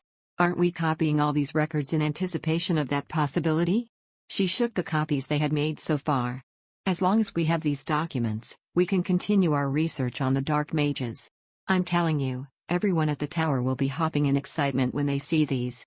I can already imagine the mages aboard salivating to be the first ones to study them." Sidina rubbed her hands together and said mischievously, "Then, shall we take a few pages for ourselves?" Maxie laughed at the girls just before turning her gaze back to the records. After quietly observing her, Annette asked, "What about you, Max? What do you intend to do?" Pausing from soaking small chunks of stale bread in her icy beer, Maxie looked up at Annette quizzically. "I mean, after the investigation," Annette elaborated. He raised his lantern over his head, spilling light over an intricate magic rune on the wall. "Take a look at this. Doesn't it remind you of the rune used to suppress magic? There's no doubt about it. There's a secret laboratory behind this wall. Just imagine. A laboratory used by dark mages." Elliot stood at a distance behind the group. He said abruptly, "Won't it be dangerous?" Joel shrugged. "That's why we've asked the mages of Gnome Hall here. They can check the interior with their tracing magic without affecting the door's mechanism." "I'll do it." Annette shoved Royal aside and positioned herself in front of the circular wall. She removed her gloves and placed her rough hands on the stone. While she was casting the spell, Maxie studied the rune. It did indeed look similar to the rune used to suppress magic. She furrowed her brow. Such a rune could only mean that this room had been used to test dangerous magic.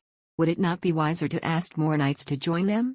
She was shooting nervous glances down the passageway when Annette removed her hands from the wall. The room is quite wide. Any traps or dangerous spells? Royald asked. Annette shook her head. I sensed no flow of mana or anything that looked like a trap. Good. Then, let's head inside. Joel's anticipation was palpable as he pulled the mounted snake statue. The stone wall rumbled as it slid down, revealing a pitch-dark room. Maxie warily peered into the depths. I shall go in first. Elliot pushed past the group and strode into the secret chamber. He raised his lamp in the air, illuminating more statues, this time of monsters. Maxie flinched and hunched her shoulders. The whole room was full of them. A giant, serpentine creature coiled across one wall. Stepping in further, Elliot lightly touched a stone goblin. They don't appear to be gargoyles. He looked around the room, then nodded at the mages. I don't sense any monsters or undead. It is safe for you to enter. With the knight's clearance, the mages warily walked inside. The chamber was more expansive than they had expected. The tip of the domed ceiling was at least 20 cubits high, and the circular room was at least 40 cubits across. Treading cautiously, Maxie inspected the statues lining the walls. Lifelike sculptures of monsters of the Iron race, such as goblins, ogres, trolls, and werewolves, stood amongst those of the dragon subspecies, namely serpents, wyverns, and drakes. What grotesque taste, Royald said, clicking his tongue. Maxie silently agreed. She stopped in front of the giant snake. Though she was aware it was nothing but stone, it still gave her chills. The creators of these statues were clearly phenomenal sculptors of rock. Why on earth had they made such things? Could there be some connection to the allied monster army? Maxie was pensively staring up at the statues when she heard Sidina speak. Take a look at this. Isn't this a rune? Maxie walked over to the spot on the floor where Sidina was pointing. True enough, an intricate diagram that appeared to be a magic rune was etched into the stone. After studying it closely, Royald ruffled his hair and groaned. Drat. It's so complicated, I can't tell what it's for. Sidina turned to Maxie. What do you think, Max? You're the best among us at runes. Having already crouched to trace it with her finger, Maxie slowly rose. The rune felt strangely familiar. After following its patterns, she summoned a light in her hand and raised it to illuminate the parts masked in shadow. Suddenly, a thump sounded, and the ground quivered faintly. As her palmful of magic was sucked into the room, Maxie felt an immense amount of mana drain out of her with it. She screamed. Get away from there, yelled Royald, pushing her out of the rune's perimeter. Maxie gasped for air as she tumbled over the ground. The room spun around her as though she had lost a large amount of blood all at once. Under the oak tree. Chapter 281. My lady. Elliot rushed over to Maxie and helped her to her feet. Straightening, she glanced around in confusion. It appeared she was not the only one who had been drained of mana. Just a few steps away, Sidina and Annette were also being helped up. What on earth is happening? Joel murmured in a terrified voice. Streaks of light branched out of the rune like cobwebs, seeping into the statues scattered through the room. Maxie felt her blood run cold. Imbued with mana, the stone sculptures clattered to life and slowly began to move. Immediately recognizing the danger, one of the temple knights swung his sword. Blue flames burst from his blade, blasting the stone trolls charging at them into 1,000 pieces. However, like pieces of steel drawn to a magnet, the broken fragments rapidly reassembled. We must retreat. The temple knight cried. The petrified mages darted toward the doorway. Clinging to Elliot's side, Maxie stumbled along behind them. As they rushed forward, the colossal head of the stone snake appeared in their path. Elliot swiftly brought his sword down and sliced off the upper half of the snake's gaping mouth in a single stroke. Unaffected by the loss of its head, the massive golem slithered forward to block their way. Urging Maxie behind him, Elliot swung as the snake's massive tail flew at them like a whip. Maxie felt fragments of stone lashing her cheeks. They felt strangely hot. Reaching the doorway first, Joel cried out, Max. Hurry. Maxie stumbled across the chamber under Elliot's protection. The stomping golems rushed forward, cutting off their escape. Elliot scattered them with his sword, but the smashed stone figures reassembled themselves every time. A thought sprang to mind as she watched the scene in horror. Her eyes flew to the light spilling from the rune. All at once, she understood the rune's complicated mechanisms. Though there were slight differences, she realized it was similar to the golem rune she had spent months researching. Sir Elliot. We must go over there, Maxie cried to the knight, who was keeping the golems at bay. The rune will continue to create golems if we don't destroy it. The knight firmly shook his head. It's too dangerous, my lady. We must get out of here. Before she could say any more, Elliot grabbed her arm and sprinted toward the entrance. However, in less than 4 steps, stone trolls again blocked their way. Elliot yanked Maxie to her feet and began sprinting to the entrance. He slashed his sword at the golems blocking their path, smashing the stone monsters to pieces. This time, the fragments lay motionless. There were still 10 or so golems in the way. Fiercely muttering under his breath, Elliot began a ruthless attack on the stone monsters, cleaving through them with his sword. Maxie stuck close and looked around for other possible dangers. All of a sudden, a dark shadow loomed over their heads.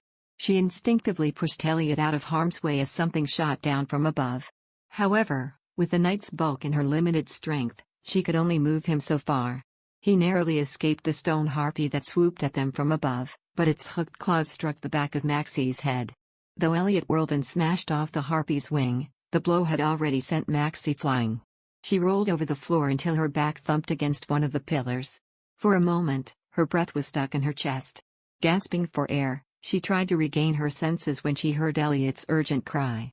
"My lady!" Jolting awake, she saw the huge snake winding toward her at a frightening speed. She scrambled to summon a barrier but did not have enough mana. She squeezed her eyes shut. Out of nowhere, black chains shot out like a web and whipped around the stone snake, binding it in a tight coil. Her chest heaving, Maxie stared at the massive golem, which was mere inches away. She heard Kuao Lian's commanding voice boom across the room. "Get to safety." She looked anxiously at the doorway. The mages who had escaped earlier had brought reinforcements. When Maxie saw the temple knights rush into the cave, her body went slack with relief. Barely managing to stand on her wobbling legs, she was staggering toward the entrance when the snake began to thrash against its chains. The ground cracked beneath and tilted to one side. Losing her balance, Maxie fell backward. The debris from the crumbling golem rained down, sending her tumbling through the hole in the wall. It all occurred in such rapid succession that she could not make sense of what was happening. She shot outside into the blizzard and hurtled down a cliff, tumbling along with the rubble of the cave floor. She was too disoriented to think of using a levitation spell. Distant shrieks and screams reached her before the howling wind ripped them from her ears. All she heard was her stomach churn as nausea and vertigo slammed into her.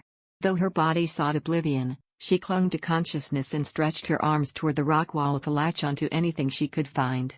She slid down the cliff, her palms burning as they chafed against the rocky surface.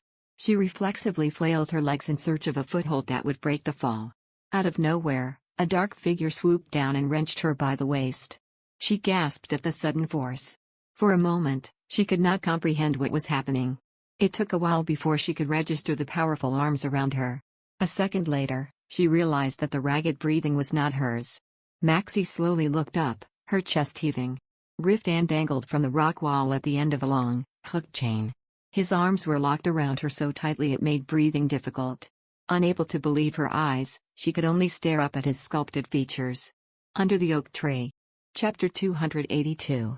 The blizzard lashed at their dangling bodies.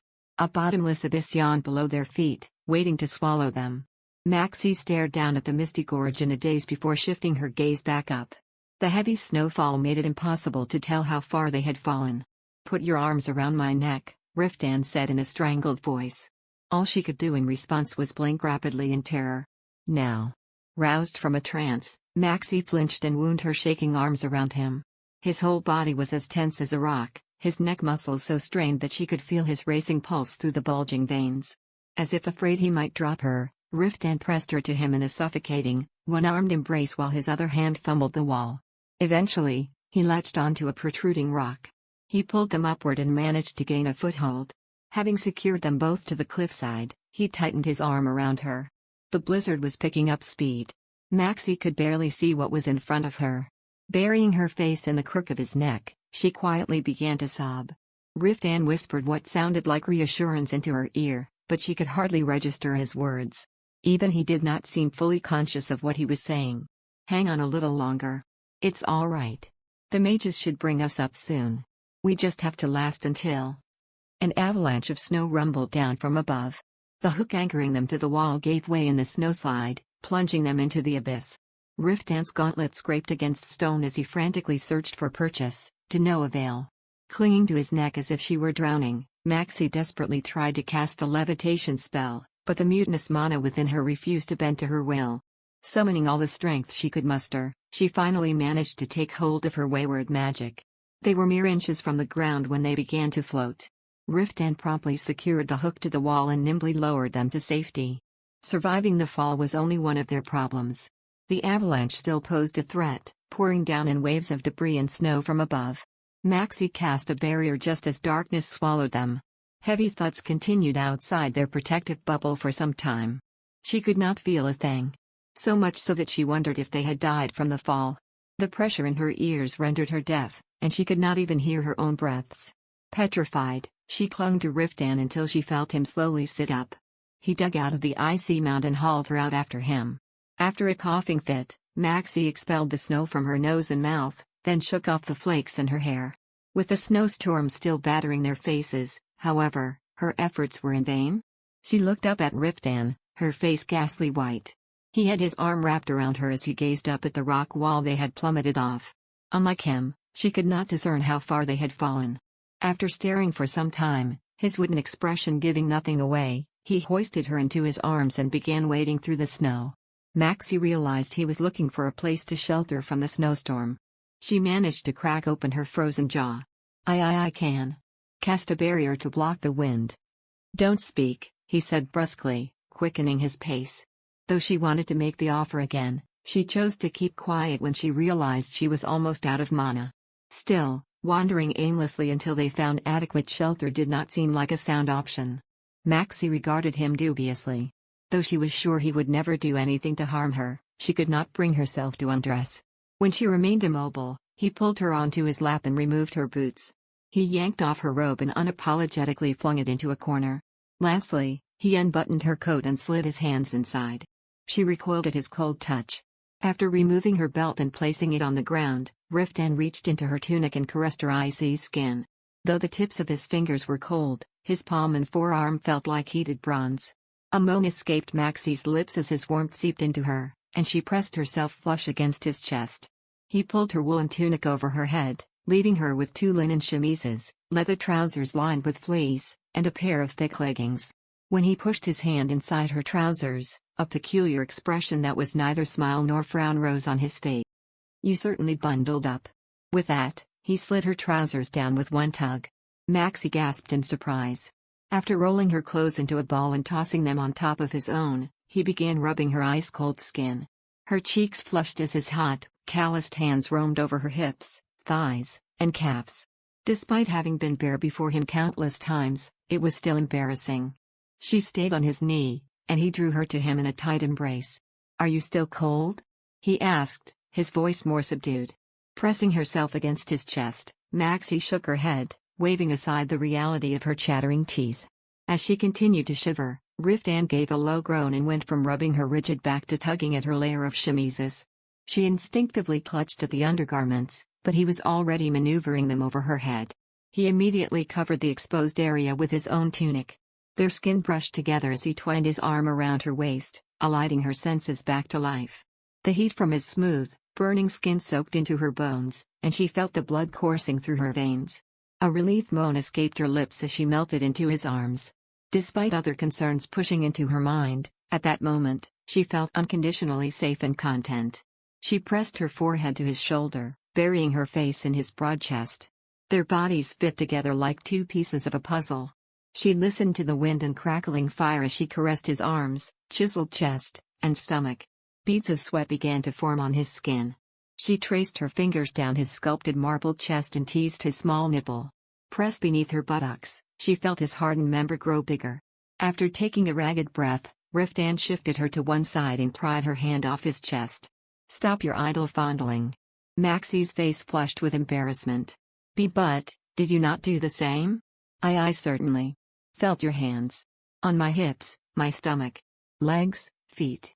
I was making sure you weren't frost." Riftan pressed his lips together, then knocked his head back against the cave wall, muttering under his breath. From what she could make out, it sounded like the prayer recited at a knighting ceremony. After watching him for a moment, she slowly brought his hand to her breast. Then, would you like to fondle me as well? Riftan clenched his jaw when she pressed his hard palm to her breast. His black eyes burned like glowing embers in the dark. Maxie blushed when she felt her nipple grow taut, and she wondered if she was being too brazen. In the end, her desire outweighed any shame or inclination to maintain her dignity. Perhaps their brush with death had ignited something, as his touch was more fervent than ever. It felt like an age since she had touched him. She craved the bliss of exploring every inch of each other.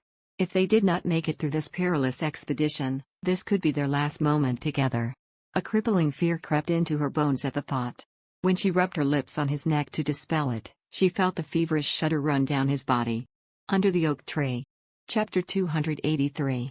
Do you even know what you're doing right now? Riftan growled threateningly, his voice raspy.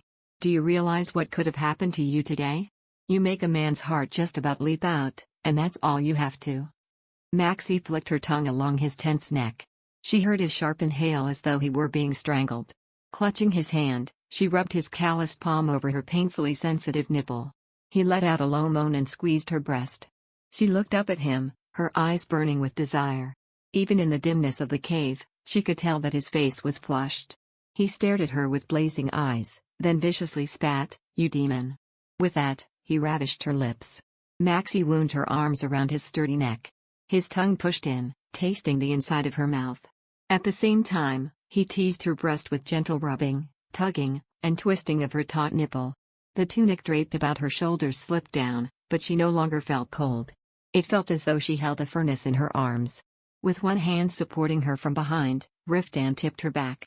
He smothered her with his tongue in a kiss brimming with passion. Riftan, Maxie said through shallow breaths. When she buried her fingers in his hair, he finally broke free to hungrily bite and suck her breast. She shuddered at the dizzying pleasure. Though his lips were not on her anymore, she still found breathing difficult. His fingers inched their way down her body and, after stroking her flat abdomen, dove between her thighs. She writhed in pleasure when his long fingers found the nub hidden beneath her tuft of curly hair. A sob burst from her throat when he caressed it up and down. In an instinctual response, either to escape his fingers or to seek greater pleasure, she was not sure which, she began to rock her hips. His hand covered her groin as he gently pressed down, making her inner thighs slick with her wetness. It was as if her stomach were trickling out like molten iron. Wriggling her hips, she dug her nails into his sculpted marble shoulders. Riftan stopped nibbling on her nipple to suck the taut peak of her breast, making her writhe and clench her thighs around his wrist. Her need only swelled the more his fingers teased her. She felt like she was flailing in water. Her senses alight with tantalizing pleasure, Maxie yanked at his trousers. Please do it." His Adam's apple bobbed up and down.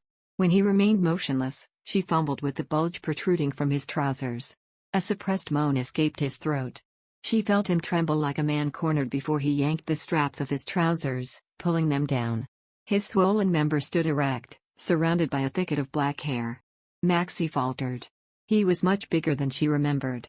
Seeing her hesitation, Riftan uttered an impatient moan and drew her hand to wrap around him. He nudged her on, and she began to move it up and down the hot, pulsating shaft. The lewdness of it all sent her thoughts into a dizzy spiral. She took in his rigid manhood, carved abdomen, and heaving chest before moving her gaze up to explore his chiseled face. His keen eyes narrowed with lust, and his breaths fell ragged from obstinate lips. A strange sense of exhilaration thrilled through her.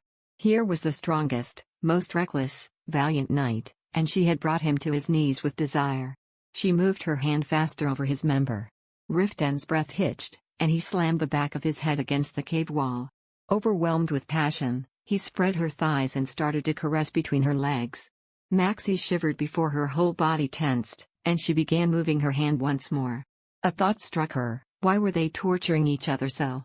She knew what they were doing would not satisfy either of them. Spreading her legs over his taut waist, she brought her aching entrance to his manhood. Riftan immediately grabbed her hips. More than anything, she longed to be connected to him again, to feel wanted and alive. Riftan heartlessly pried her off and laid her over the spread-out garments on the ground. He maneuvered her legs onto his shoulder and, drawing them together, began to thrust against her groin as though they were making love. Maxie wriggled pleadingly. Though she was almost hazy from the pleasure, it was still not enough. She wanted more. When she subconsciously moved her hips to accept him, Riftan placed his forearms on either side of her head. She could see the bulging tendons in his limbs as he pressed his muscular form onto hers, effectively restraining her. He began to thrust faster. When the brimming ecstasy and frustration reached breaking point, Maxie clawed at his back. Her spine ached from the uneven cave floor, and she was practically folded over, but neither of those discomforts outweighed the searing in her lower abdomen. She began to sob, almost tantrum-like. At that moment, the swelling heat in her stomach erupted. Maxie moaned, her legs stiffening while her calf muscles convulsed and her toes curled. The last of her energy spent, she went slack under him. Riftan reached his climax soon after. Still bent over her, he tightened his grip on his manhood, and a lukewarm fluid gushed across her stomach. "God damn it," he mumbled weakly, lowering his head with a thunk next to hers. "I've been crushed under a stallion." Was it painful? Her voice came out as hoarse as his. Riftan raised his head to glower at her, his face set fiercely with unresolved sexual need. "I've never been subjected to such cruel torture. How could you light a fire under me when I was trying my darndest to?" Maxie had been deliberately avoiding eye contact from a sense of belated shame. She looked up at him curiously when his words faltered. She felt his fingers fumble with the delicate chain on her neck, and her face flushed as she realized he recognized the item hanging from it. Riftan sat up and silently stared at the bronze coin glinting red in the firelight. Maxie gulped and mumbled, I didn't want to lose it." His face was blank as he raised the coin and meticulously ran his fingers over both sides, confirming its origin. Quite suddenly, palpable pain rose on his face. He clutched the coin and tried to yank the chain from her neck. Maxie hastily stopped him. Please don't." Riftan's impassive expression crumbled as he yelled, "Why keep such a useless?" He buried his face in his hands as if to hide the emotions that had unwittingly exploded. His vulnerability made Maxie's heart ache. She got up and pulled him into her arms. Then, pushing his hand away, she gently kissed his cheeks, lips, and eyelids. Under the oak tree. Chapter 284. Please don't speak of it like that. It's very important to me." Riftan's face pulled into a subtle wince. His voice was derisive as he said, "Of all the mountains of jewels I've given you, this grubby coin scrap is what you treasure most?" "They're all precious to me," Maxie said in a choked whisper, stroking his cheek appeasingly. "But this coin is something you've had with you for a long time. It reminds me of you. Whenever I look at it." Something stirred in his black eyes, making him appear more like a fragile young boy. When Maxie pressed her lips to his, trying to dissolve his pain, he responded with a low moan. He broke out of his tense posture and pulled her into a tight embrace. His fingers trembled with desire as they ran down her sweat-slicked back. Maxie gently sucked his tongue as he slid it between her swollen lips. With her breasts crushed against his chest, she could feel his heart pounding like a drum. He laid her on the ground and bent over her, pouring kisses across her face. His hands roamed every inch of her body. Maxie felt herself instantly heating up. Slowly, his lips traced down her neck and paused at her rosy breast.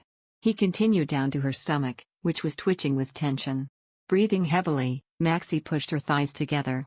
I don't want." Maxie rocked back and bit her lip. Riftan, having pried her knees apart, lowered himself between her legs and began kissing her most intimate part. She wrenched a fistful of clothes when his hot breath played over her sensitive folds. Her thighs tensed, and her back arched. White vapor puffed out of her mouth, rising up to the dark cave ceiling. Each time his tongue flicked her swollen nub, her spine melted from an almost painful pleasure. Unstable to withstand the intense sensation, Maxie began to writhe. Riftan's grip on her hips clamped down as he mercilessly continued. Maxie cried out. Her face felt so inflamed she was afraid it would burst. Riftan pushed his tongue deep into her dripping entrance, then withdrew, only to enter a second later. She peered down at the top of his raven head between her legs, but the blazing heat within her soon forced her eyes shut. On and on, the pleasure built. Clutching his hair, Maxie began to convulse as though struck by lightning. Sparks swirled beneath her eyelids. She twisted her waist like a snake, her face turning white. When her climax subsided, Riftan raised his head from her groin. She watched with faraway eyes as he swiped his thumb across his wet lips. Then, he turned her over. Climbing on top of her, he interlocked their fingers and tucked his hardened member between her buttocks. Maxie squeezed her hands until his protruding joints dug painfully into her skin. It felt as though a burning rod branded the place where they touched. He brushed aside her disheveled hair covering her back and nipped at her nape, slowly rocking his hips back and forth. He seemed half unhinged with desire, but he made no attempt to enter her. Crushed under his rock-hard body, Maxie panted heavily. She shuddered when she felt fingers tease between her legs again. She was too spent to even utter a moan. With her face pressed against the coarse fabric, she began to sob like a cornered beast. In the next moment, she went slack. The tension that had gripped her body all day evaporated as her remaining reserves drained out of her. She slipped into oblivion as she listened to his moans filling her ears. Maxie slowly opened her eyes to something damp and lukewarm grazing her skin. The dim wall of the cave and the dying fire were the first things she saw. She vacantly watched the flickering, golden flames when something cold touched the skin between her legs. She flinched and looked down. Riftan was gingerly wiping her groin with a damp linen cloth. As mortification washed over her, her face burned a fiery red. A sharp pain shot through her whole body as she sprang upright. Moaning, she steadied herself by placing her hands on the ground. Every part of her ached as if she had been beaten, and her limbs felt weak. "Lie back. You're covered in bruises. We best light another fire. How many firestones do you have left?" "About 3. When she saw his brow furrow, she quickly added, But I also have fire drake stones. I can light one. With them as well." He paused before saying, "Then we should be able to last until the blizzard passes." With another low sigh, he handed her the pouch containing the magic stones. Maxie extracted a firestone and placed it next to the dying flames. Soon, ignited by a rush of mana, a second flame began to rise from the new stone. The air grew warm, easing the tension from her shoulders. The cave was as quiet and gloomy as a grave, but Riftan being there with her made it bearable. She stared up at the dark stalactites jutting from the ceiling. Briefly forgetting about her state, she pressed herself close to him, setting off a pain that racked her whole body. She was indeed covered in bruises. Groans of pain rose in her throat, which she managed to suppress. While her back hurt the most, she was mortified to find she was sore all over, including her groin and nipples. She furtively felt the tip of her stinging breast before peeking beneath the covers.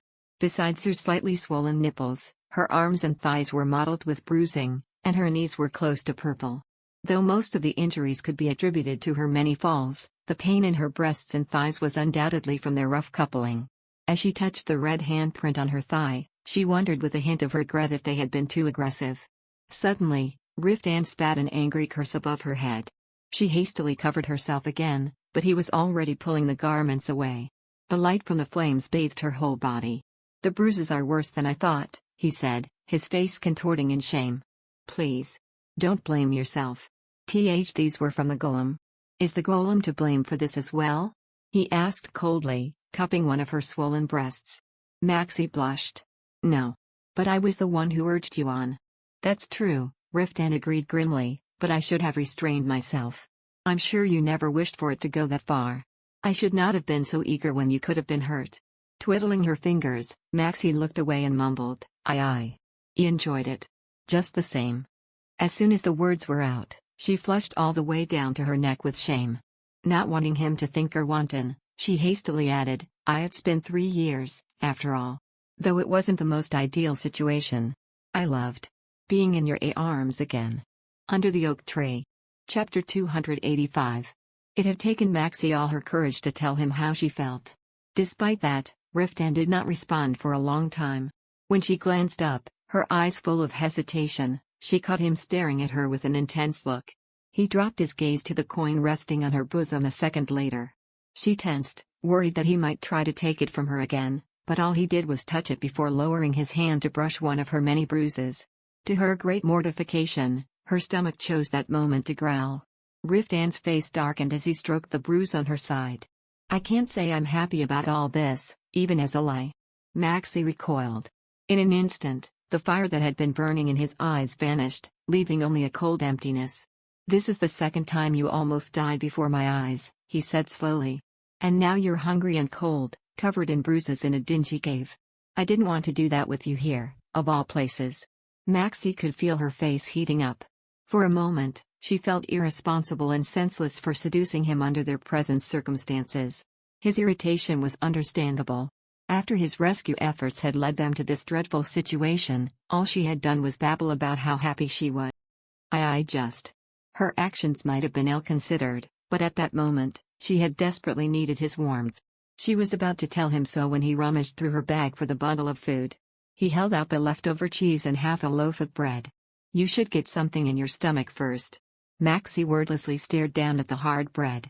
Only then did more practical concerns begin to fill her head. How long would the blizzard last? There was no way of knowing when they would be able to reunite with the others. Hunting was impossible in this desolate land, and the only food inside her bag was the lunch she had packed for the day, a loaf, bits of cheese, and a palm-sized chunk of bacon. It was nowhere near enough to sustain 2 people over days. "I'm not that hungry." Riftan narrowed his eyes at her blatant lie. Extracting a dagger from his sword belt on the ground, he sliced a small piece of bread and brought it to her lips. "Eat, even if you don't have an appetite. You won't be able to replenish your energy if you starve. You eat first. I will as well later." Riftan's face twisted into a scowl. "Stop this foolishness. I can last without food for days, but you can't." Though she directed a glower at him, she could not withstand his stubborn insistence. She opened her mouth, accepting the bread. It was stale and crumbly, and it felt like chewing sawdust. She shook her head after 3 morsels. I've had enough now." Riftan furrowed his brow and stared down at her. Evidently concluding it would be better to conserve provisions, he placed the remaining bread inside the bag with a heavy sigh. Soon, the combination of food in her stomach, albeit only a few morsels, and accumulated fatigue brought another wave of drowsiness. She rested her head on his chest and began to nod off. Holding her in his arms, Riftan lay on the clothes spread over the ground. He made sure to tuck the remaining garments around her. Lying on top of him, Maxie slipped into a light sleep. Even as she dozed, she felt his manhood swell with desire. He shifted her legs away from his lower body and began to pat her back gently. Knowing how hard this was for him, she strove not to arouse him further. Snow continued to fall without any sign of stopping, and it was difficult to gauge the passage of time. Riftan had gotten dressed twice to clear the snow from the cave entrance, and they were already on their 4th magic stone. Thankfully, all her clothes except her robe were dry. She donned her woolen tunic over 2 chemises, then pulled her thick leather trousers over leggings. Lastly, she slipped into her long boots and coat. Riftan had already finished securing his armor when she finished bundling herself. "Are you ready?" When she nodded, he ducked down and left the cave first. Maxie hurried after him, poking her head out into the pale, snow-covered world. Though thick snowflakes still danced in flurries, the wind had indeed calmed. Pulling her hood over her head, Maxie scanned the stark white hill that shimmered and stung her eyes. The snow was piled to her knees, and hazy clouds obscured the sky. Even so, it was blinding after the gloom of the cave. "Stay close behind me." With that, Riftan began to wade ahead through the snow, carving a path for her. Maxie looked up and meekly walked behind him. The rock face was so high that the top was difficult to see. Just how far had they fallen? She could not even estimate their current distance from the spot they had landed. At the time, her only concern had been finding shelter from the snowstorm. She suddenly grew anxious. What if the expeditionary party thought them dead and gave up the search? She shook her head, driving the thoughts from her mind. That was impossible. The others would not give up on them that easily. She mustered her energy and marched after Riftan. The hunger and cold soon took hold. In an effort to bulk up the bread porridge, she had added as much water as possible. The resulting slop had not taken long to digest. Clutching her growling stomach, she glanced at Riftan's back. Surely he was much hungrier than she was. In her estimation, they had spent around 2 or 3 days in the cave. The only things he had consumed in that time were water and a meager portion of porridge.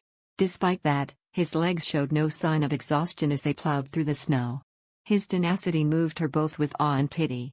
It made her realize he might have lived a much harsher life than she had ever imagined. Didn't he say he had once starved for a fortnight? Such impoverishment would not have been possible after his knighthood. Even knights of low rank led wealthier lives than most common folk. So, was he referring to the time before? She felt the urge to ask him to tell her everything about his past. While he knew everything about her, she knew very little about him. Though she was well versed in his fame and accomplishments, all she knew about his life during his mercenary days and beyond were fragmented stories she had heard from Ruth. Moreover, he had never told her exactly when he had started to harbor feelings for her. It all seemed so unfair. However unintentional, the fact remained that he knew Maximilian Calypso inside out. After their reunion, she had endeavored to show him how she felt. Riftan, however, only showed emotions that were convenient to him. She fought the urge to grab him and force a confession of his innermost thoughts. It was neither the time nor the place. Pushing the swirling thoughts from her mind, she concentrated on moving through the snow. The biting cold penetrated her thick socks with each step, and the freezing air needled her numb nose and mouth. Covering her face with gloved hands, she scanned their path. To their left was a steep rock face that seemed to continue on forever. A gentle hill shimmered with snow to their right, its crest shrouded in thick mist. Though it was difficult to see, an obscure shadow seemed to loom within. Maxie surmised it was a mountain or another rock face beyond. They were stuck in a labyrinth of snow, ice, and rock. She stared across the desolate landscape with faraway eyes. Suddenly, Riftan pulled her to him and drew his sword. "Be ready to cast a barrier. Something's coming this way." Maxie flinched and looked up. Indeed, something was hurtling down toward them in a flurry of snow. Riftan was about to swing his sword when Maxie hastily stopped him. Wait, don't hurt it. It's a fairy." Under the oak tree. Chapter 286. Riftan's eyes were narrowed when he swung around to face her. Pushing him aside, Maxie stepped forward and raised her hands. The palm-sized sprite's translucent wings fluttered as it flew in dizzy circles over her head. It gracefully landed on her hand and emitted a high-pitched cry. Out of nowhere, 5 or 6 more fairies appeared and began whizzing around above them. "What are those things?" Riftan grumbled, furrowing his brow. Realizing that they were saved, Maxie broke into a wide grin.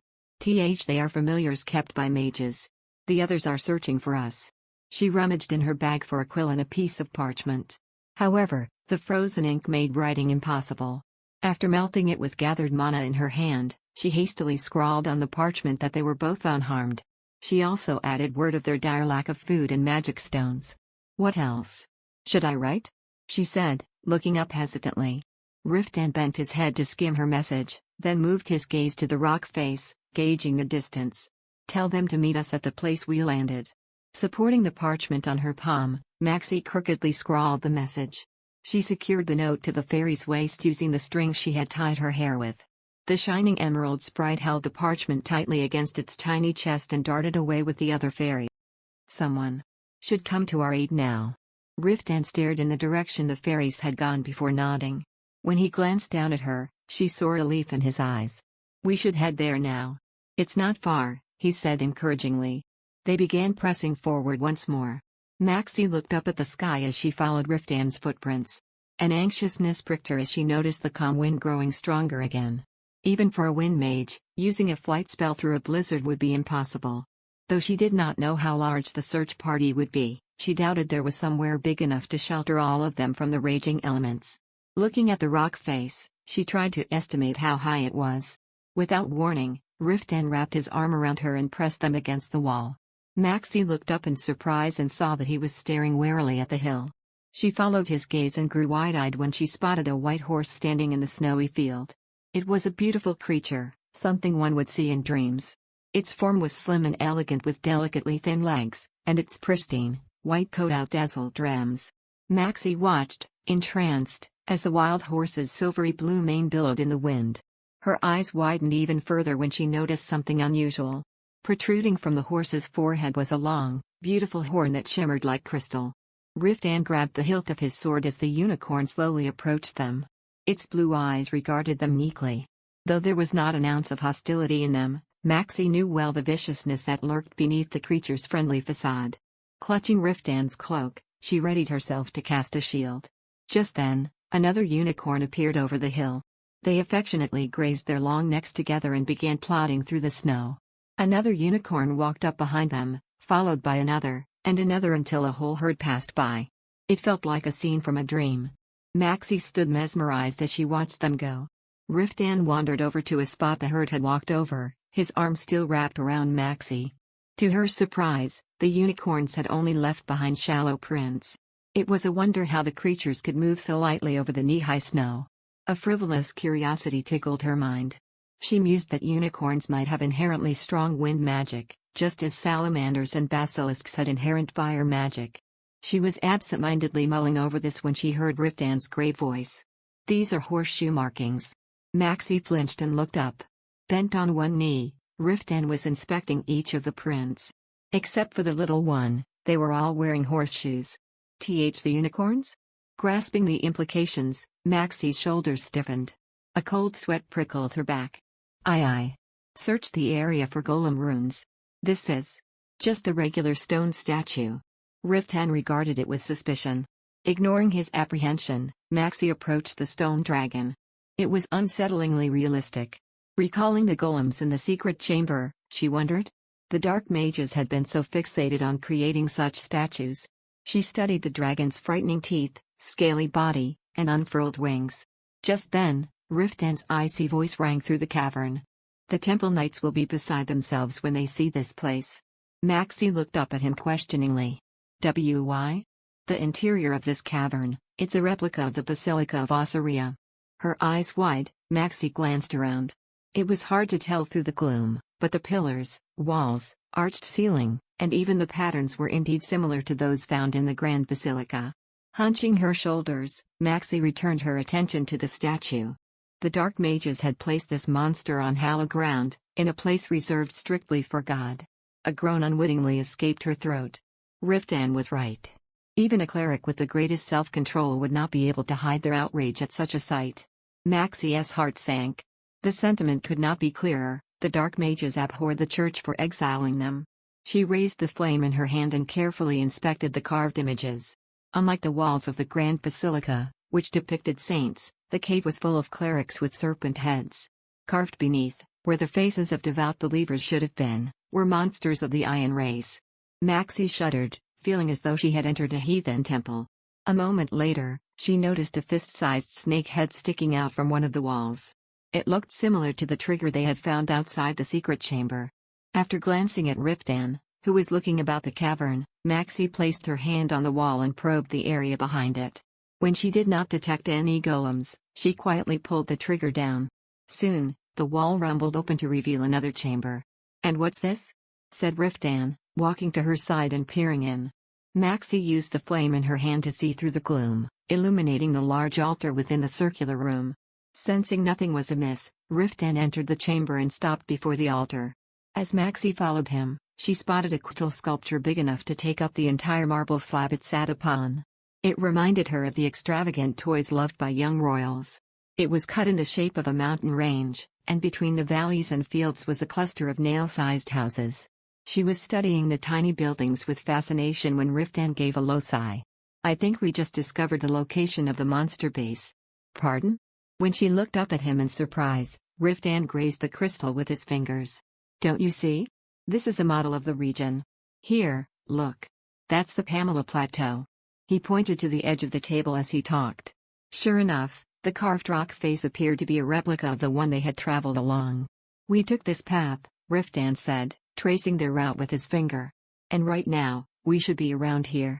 After pointing at the valley cluttered with tiny houses, he moved his finger to the sheer cliff behind it. It was likely the very cliff they had fallen from. "And this is what we've been looking for." Maxie circled the marble table to get a better view of the spot he was pointing to. Nestled between two high mountain summits was an enclosed city. It was surrounded by double walls and several well-fortified forts. Riftan's eyes darkened as he gazed down. If this model is accurate, the monster base may be the size of a city-state. Under the oak tree. Chapter 287. Maxie felt her blood run cold. With both hands resting on the marble table, Riftan stared at the crystal model for a long time, a heartless gleam in his eyes.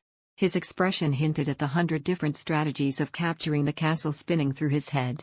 "I suppose this means another war," Maxie murmured. Riftan jerked his head up. The reflected light from the crystalline surface cast his chiseled face in a somber shadow. "Yes," he reluctantly concurred. Maxie took a deep breath followed by an exhale. Though she had been prepared for such a possibility, thinking of the difficulties looming ahead flooded her heart with fear. She was looking at the crystal with trepidation when she felt his hand on her shoulder. "But we are the invaders this time. The monsters should be trembling in fear, not us." He looked at her calmly in silent reassurance before turning back to the model. His eyes glinted coldly, and his long, thick lashes drooped a little as if to conceal them. After maintaining his silence for a while, he wrapped an arm around her shoulders and walked them to the entrance. "We should leave now. We must meet up with the rest of the party before the blizzard worsens." As if drawing strength from his solid form, Maxie leaned against him and allowed herself to be led away. Outside, everything was bathed in bluish darkness. The unicorns had disappeared without a trace. When she glanced around, Riftan began pulling her along. He looked up at the sky gravely. "If you don't want to be locked in a damn snow prison again, we must make haste." Maxie's face flushed. Excluding the hunger and uncertainty, she had not minded their isolation inside the cave. Meanwhile, it had clearly been a harrowing experience for Riftan. She stared sullenly at his back as he plowed through the snow and trudged along after him. Fortunately, they managed to reunite with Elliot, Ruth, and 4 of the temple knights before nightfall. Palpable relief rose on Elliot's face when he saw them. "Thank heavens. I've never been so worried in my life." "Save your prayers," Riftan said curtly. He glanced around. "We need to find shelter from the snow." Ruth stood shivering from the cold, the tip of his nose bright red. "Is that all you have to say after giving us the fright of our lives?" he practically shrieked. Completely ignoring the sorcerer, Riftan wrapped an arm around Maxie and marched them away. "We have set up tents over there," said a temple knight. Recognizing the voice, Maxie startled and looked up. Kuala Leon's distinctive green eyes peered out from beneath his lowered hood. Had the commander of the temple knights personally come down from the cliff to search for them? She was taken aback. After regarding Riftan and Maxie with indifference, the temple knight turned and motioned with his head to follow him. "Since neither of you seems in need of healing, we'd better get on." The group hurried through the snow, following the edge of the rock face. Soon, 2 tents emerged behind a large boulder. Royald, who had been nervously pacing in front of the makeshift camp, rushed over when he saw them. "Sir Riftan is talking you at Sir Quile." Dusting snow from his gloves, Garrow suddenly grew concerned. "Heard about your discovery. Since we no longer have a reason to keep scouring the ruins, the rest of the knights join us here as soon as the snow stops." "Are we going to launch an attack on the monster city immediately?" Seeing her surprise, a small smile formed on his lips. "Rest assured, my lady, we would never rush an attack without a plan. First, we must gather enough information and obtain the approval of the Council of the 7 Kingdoms before we can officially prepare for war." Mixed emotions rose on Maxie's face. Though she was relieved to hear that war would not break out now, Garrow's statement implied that another coalition army would be assembled. She furrowed her brow as she recalled the previous conflict. Above all, the memories of the violent and vulgar knights from Balto filled her with misgivings. She was silently questioning whether the coalition would be able to cooperate this time when Garrow's worried voice cut through her thoughts. "You look pale, my lady. I think it would be best if you rest." Amused at the young knight's older brotherly care, Maxie laughed softly. "I am truly fine. I feel terrible for all the worry I caused. But I was in safe hands? Riftan next to me." After carefully studying her face as if gauging the authenticity of her words, Garrow's face broke into a smile. "Please tell Uli that as well when you see him." He was beside himself when he heard you and the commander fell off the cliff. Sir Riftan had a hard time dissuading him from launching a search through the blizzard.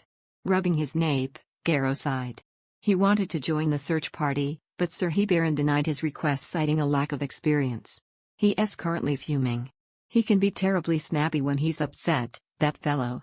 Maxie blinked. She had always had the impression that Ulysses might be more aggressive than he appeared, but not to the extent that Garrow was painting him. How on earth had the lad behaved? When she gave Garrow a questioning look, the young knight smiled wryly and changed the subject. "In any case, I am glad that both of you are unharmed. I knew you would be all right if the commander himself had gone to rescue you. But it didn't spare me the worry." Maxie felt a prick against her conscience. While everyone had been concerned about their well-being, she had been relishing her time alone vx Riftan. The others would no doubt be exasperated if they knew the truth. The thought made her feel guilty. She laughed all verdly as she parted ways with Garrow, then slinked back to her tent. The snow abruptly stopped a few hours later. Miriam promptly sent the fairies up the cliff, and they soon sped back with a reply. A portion of the remaining mages and knights would join them. Practically speaking, it would be difficult to lower nearly 180 people, 200 horses, and all their provisions and firewood over the cliff. Moreover, since mana concentration in the area was low, it would require the mages to use 2- or 3-fold more mana than usual. After much deliberation, they decided that only a third of the expeditionary party would investigate the newly uncovered temple. The rest would wait for them in the. Royald was waiting for the mage's signal, seated by the fire. His face brightened. "We certainly won't need everyone here. If what you've discovered really is a map to the monster base, that means we've accomplished our task. We're free to return home. Miriam glared at him as though he were a pathetic insect. Do you honestly not grasp the seriousness of the situation? We've just learned that the Dark Mages have built a veritable nation of monsters. And here you are gleefully dusting your hands, claiming we've accomplished our mission. Royald looked unruffled by her rebuke. Were you not listening to the commander of the Temple Knights? Seasoned mages will be dispatched once the coalition army is formed. And besides, we were only ever tasked with investigating the ruins to help the Temple Knights locate the monster base. When he noticed the knights lighting a fire nearby, he flinched and lowered his voice. I'm not like you. I have no wish to endanger myself for nothing. If we have accomplished what we came for, that's the end of it. Well, not exactly. Returning with an armful of firewood, Annette plopped down next to them. Strictly speaking, we haven't found the monster base yet. We can't know for sure whether the model Max found points to the city of monsters until we get there. Under the oak tree. Chapter 288. Maxie had been warming her hands by the fire. She jerked her head up when she heard Annette speak. Do you think our discovery is not a model of the monster city? I'm just saying nothing is certain. Who knows what might have happened after it was created? The Dark Mage's plan could have gone awry, or the monsters could have moved their base elsewhere. Annette stared at the snow-covered field as she tossed wood chips into the fire. We found more ruins under the snow while searching for you. This whole area is strewn with them. I suspect a great battle was fought here. It could have been a monster attack, Miriam said, knitting her brow. Some large creature like a serpent or a basilisk. Annette scoffed. Do you honestly think that after seeing all those magical devices? The people here had powers and skills advanced enough to build a settlement in this barren wasteland. Not to mention they would have had to hunt monsters to create those devices. I doubt creatures, however large, could have overpowered them. Annette is right, said Royald. We found countless wyvern and basilisk bones in those caverns over the past few weeks. It seems the Dark Mages regularly hunted the dragon subspecies as if they were deer. A chill ran down Maxie's spine. Did that mean the Dark Mages had fought amongst themselves? She was glancing around the snowfield with a contemplative expression when she heard Miriam's tart voice. Are you suggesting the Dark Mages failed to build the city because they ended up killing each other off? Isn't that a leap? If that were the case, how were the monsters able to form such an organized army? What I meant was, said Royald, huffing an agonized groan, we don't know with any certainty what occurred here. We can't leave until we are certain that the city on the map really is the monster base. Must you be so exacting? I am terribly sick of this place. Stop your whining. Did you think investigating the plateau would be easy? Miriam spat bitterly. I know you only agreed to join this expedition in exchange for a private workshop back in Nornei, so you should do your part. And quite frankly, what have you done so far? His face turning red with indignation, Royald burst out, I could ask the same. What have you? That's enough, Nevin said warningly. He had been exchanging messages with the mages above the cliff. They will lower our luggage with magic shortly. If you're done grumbling, get ready to help. The group promptly got to their feet and summoned a double windbreak above the ground. Soon, sacks of food and firewood floated down. Though there was a safer method of circling the mountain with the luggage, it would have taken an entire day. Once all their food and equipment had safely made it down, their mounts were next to descend through the fog. Maxie watched anxiously as the horses frantically kicked and neighed. The mages had covered their eyes and wrapped them in blankets, but there was no helping the naturally skittish creatures. Even from afar, it was clear how terrified and agitated they were. Unbeknownst to Maxie, Riftan had walked up next to her. He pulled her away and said, Stay back.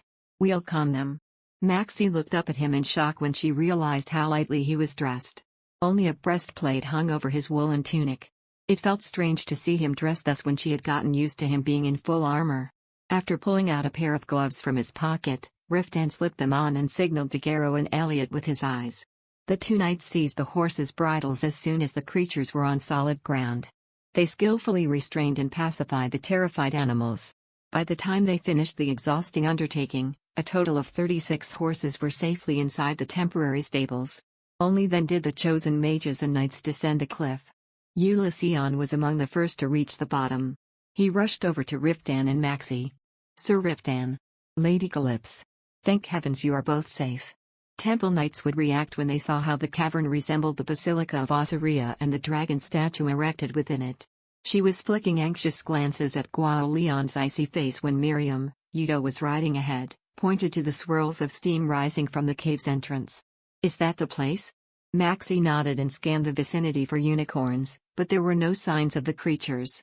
They briefly surveyed the area around the reservoir before filing into the cave. Soon, gasps of horror rose from the mages. Their magic, summon lights had briefly illuminated the grotesque carvings on the walls, the stone dragon, and the basilica-like cavern. Ruth looked around, fascinated. They must have created a monster-worshipping cult, he muttered. Maxie carefully observed the faces of the temple knights, who were surprisingly calm. After coolly inspecting the dragon statue, Quayle turned to look at Riftan. Where's the model you spoke of? This way. Riftan led the group to the chamber that contained the crystal mountains. The knights circled the marble table and heaved a heavy sigh. If this model is accurate, taking the city? Be no small feat, Elliot muttered grimly. If we are going to lay siege, we will have to expect a long battle. Transporting supplies and weapons all the way here would prove a challenge. Why complicate things? Ulysses chimed in. Why bother with a siege when we can bring the place down by ambush? Riftan let out a sigh at Ulysses' ignorance. Do you even know the number of men we would need to successfully ambush a city of this size? Not to mention it's highly likely that the monster army's intelligence network is better than ours. The moment we form a coalition army, the monsters will fortify their defenses. Glaring at Quayle, Riftan added, What do you intend to do now? We need to gather more information before starting a war. The temple knight turned his head to the mages. We must investigate the breadth and terrain of the city as well as the size of the monster army. Can we expect your cooperation? A heavy silence fell over the group, and Maxie saw Riftan's face contort in anger. Before the mages could say anything, he slammed his fist on the table and snarled, Why would you need their cooperation when we can gather that information ourselves? This is a city inhabited by monsters of the Iron race. It would be impossible for us to send a spy for reconnaissance. That being the case, we have no choice but to rely on magic. Quayle's piercing green eyes landed on Annette and Maxie. With your tracing spell, would it not be possible to discern the city's structure from the outside? Under the oak tree. Chapter 289. Maxie tensed. She could see Riftan's icy expression past Guo Leon's shoulder. While she scrambled to respond, Annette spoke up. It is possible. But looking into a city of this size with our current number would take much too long. Upon hearing her considered answer, Quayle's delicate eyebrow twitched upward. His expression made it evident he wanted nothing less than their eager cooperation. Feeling the silent pressure, the mages exchanged glances among themselves. After a moment of uncomfortable silence, Selric sighed. We came here to investigate the ruins, not to act as spies. Since participation in such a dangerous undertaking was never discussed during the negotiations, we must first deliberate amongst ourselves before we can give you an answer. The Mage Tower would also be put in a precarious situation if we failed to thwart the Dark Mage's conspiracy, Quayle said stonily. The Temple Knight commander appeared slightly taken aback by Selric's answer. As a man used to operating within a strict hierarchy, hearing someone in charge state that they needed to obtain consent from their subordinates was a foreign concept to him. If it were to get out that Dark Mages are behind the allied monster army, he continued, it would only be a matter of time for the Reformed Church to collapse and the Orthodox faction to gain power. And if worse comes to worst, tragedies of the past may repeat themselves. The papal candidate backed by the Orthodox Church is well known for being a fundamentalist. Is that a threat? Annette snarled as if ready to fight. The Temple Knight remained calm despite the suddenly hostile atmosphere. I am merely pointing out that this matter affects you as well. If we do not stop the monster army, it would not only endanger the lives of countless people, but it would also end all hopes of a reconciliation between the Mage Tower and the Church. Not to mention, the Western continent would be ravaged by war. Miriam, who had been silently staring at the crystal model, abruptly asked, How many days would it take to reach this place? Riftan broke his silence to answer her question, his face ominously subdued. I would say about a week. And that is if we don't run into any trouble on the way. The mages looked even more reluctant at his words. The Temple Knights would protect you, Quayle retorted, his forehead creasing. If I remember correctly, you've already failed them twice, Riftan scoffed. I would not make such grand promises if I were you. Quayle's face smoothed into an emotionless mask, and Maxie felt the animosity between the two men soar to dangerous levels. Unable to stand the hostility any longer, she cautiously went to speak. So far, we have relied on the hot spring to conserve wood and firestones. We will need more if we are to make a 2-week journey there and back. It would also become increasingly difficult to transport the wagons and look after the horses. Under the present circumstances, traveling to the monster base will be difficult. I suggest we return to the western continent for now so we can make thorough preparations. We must at least confirm whether the location and size of the monster base are as shown here, Quail said, adamantly shaking his head. We cannot halt our investigation and head back just because of one model. Our journey back alone would take weeks, and even more to form a scout party approved by the council. Meanwhile, the monster army will continue to attack villages to create more undead. We simply have no time to waste. Are you saying you would sacrifice us for the cause? Royald grumbled. If we go further north, we will either starve or freeze to death. When we've consumed all of your war horses, we will have to carry all the luggage ourselves and trek the wasteland until we reach the city. Your brawny selves might be able to take it, but us mages would freeze. Is that what you're suggesting? We are not taking all of you, Quail replied, pressing his fingers to his temples as though warding off a headache. I plan on forming a small party for a covert investigation. We would only need 6 mages capable of search magic. Quail swept his tired eyes over them and continued in a more respectful tone. Unfortunately, we cannot replicate your elaborate search spells with divine magic. As such, your help is imperative. When Riftan tried to speak, Quail quickly added, and you, Sir Riftan, also recognize the importance of gathering intelligence before waging a war. Hundreds, no, tens of thousands of lives are at stake. I understand your concern for your wife, but I ask that you also consider the ramifications of failing to bring down the monster base. What do you understand, exactly? Riftan's patience seemed to be wearing thin. He unfolded his arms and stepped closer to Quail, snarling like a feral dog. How would a monk know what it's like for a husband to watch his wife, whom he hasn't seen in 3 years, almost die in front of him twice? Maxie was stunned by his outburst of emotion. He looked on the verge of grabbing the temple knight by the collar. Elliot swiftly clamped a hand on Riftan's shoulder. Commander, please, compose yourself. What did the others say? Miriam asked, rising to her feet. They had been deliberating their next course of action with the senior mages remaining at the cliff top. A weary-looking Selric sat down before the fire. They select 2 mages to join us as soon as the day breaks, he said. The remaining 4 you will be chosen among those down here. There are 12 up there, so? Must more be chosen from those here? Royald objected. Nevin heaved a sigh. Look here, you grumbler. The 12 mages up there are mostly from Kabbalah or Undame. They? Not be helpful for searching anything. As for the mages of Ord, they may be proficient in all elements, but... Nevin paused to study Sulri's expression before continuing, they're not strong enough to endure such an arduous task. On the other hand, there are 2 senior mages of Seagru here, Geoffrey and myself, as well as 2 mages of Gnome Hall. And we are all young and in good physical condition. Who was selected to come down? Asked Miriam. Geoffrey shrugged. The mages of Kabbalah volunteered, but since Albem is the only one among them proficient in search magic, he likely be one of them.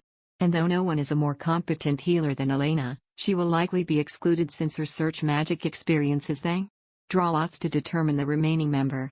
That sounds like the fairest method, Annette remarked, stroking her chin as though she found the idea. Nevin nodded. On our end, Geoffrey and I volunteered. By the looks of it, it seems the traitor will also be in the party, so we'd only need one of you to join. He pointed to Annette, Maxie, and Royald in turn. Why are you excluding me? Miriam piped up.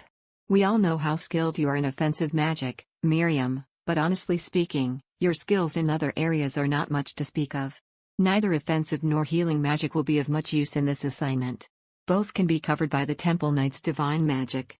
It was decided that only those adept in search, tracing, communication, and concealment would be chosen.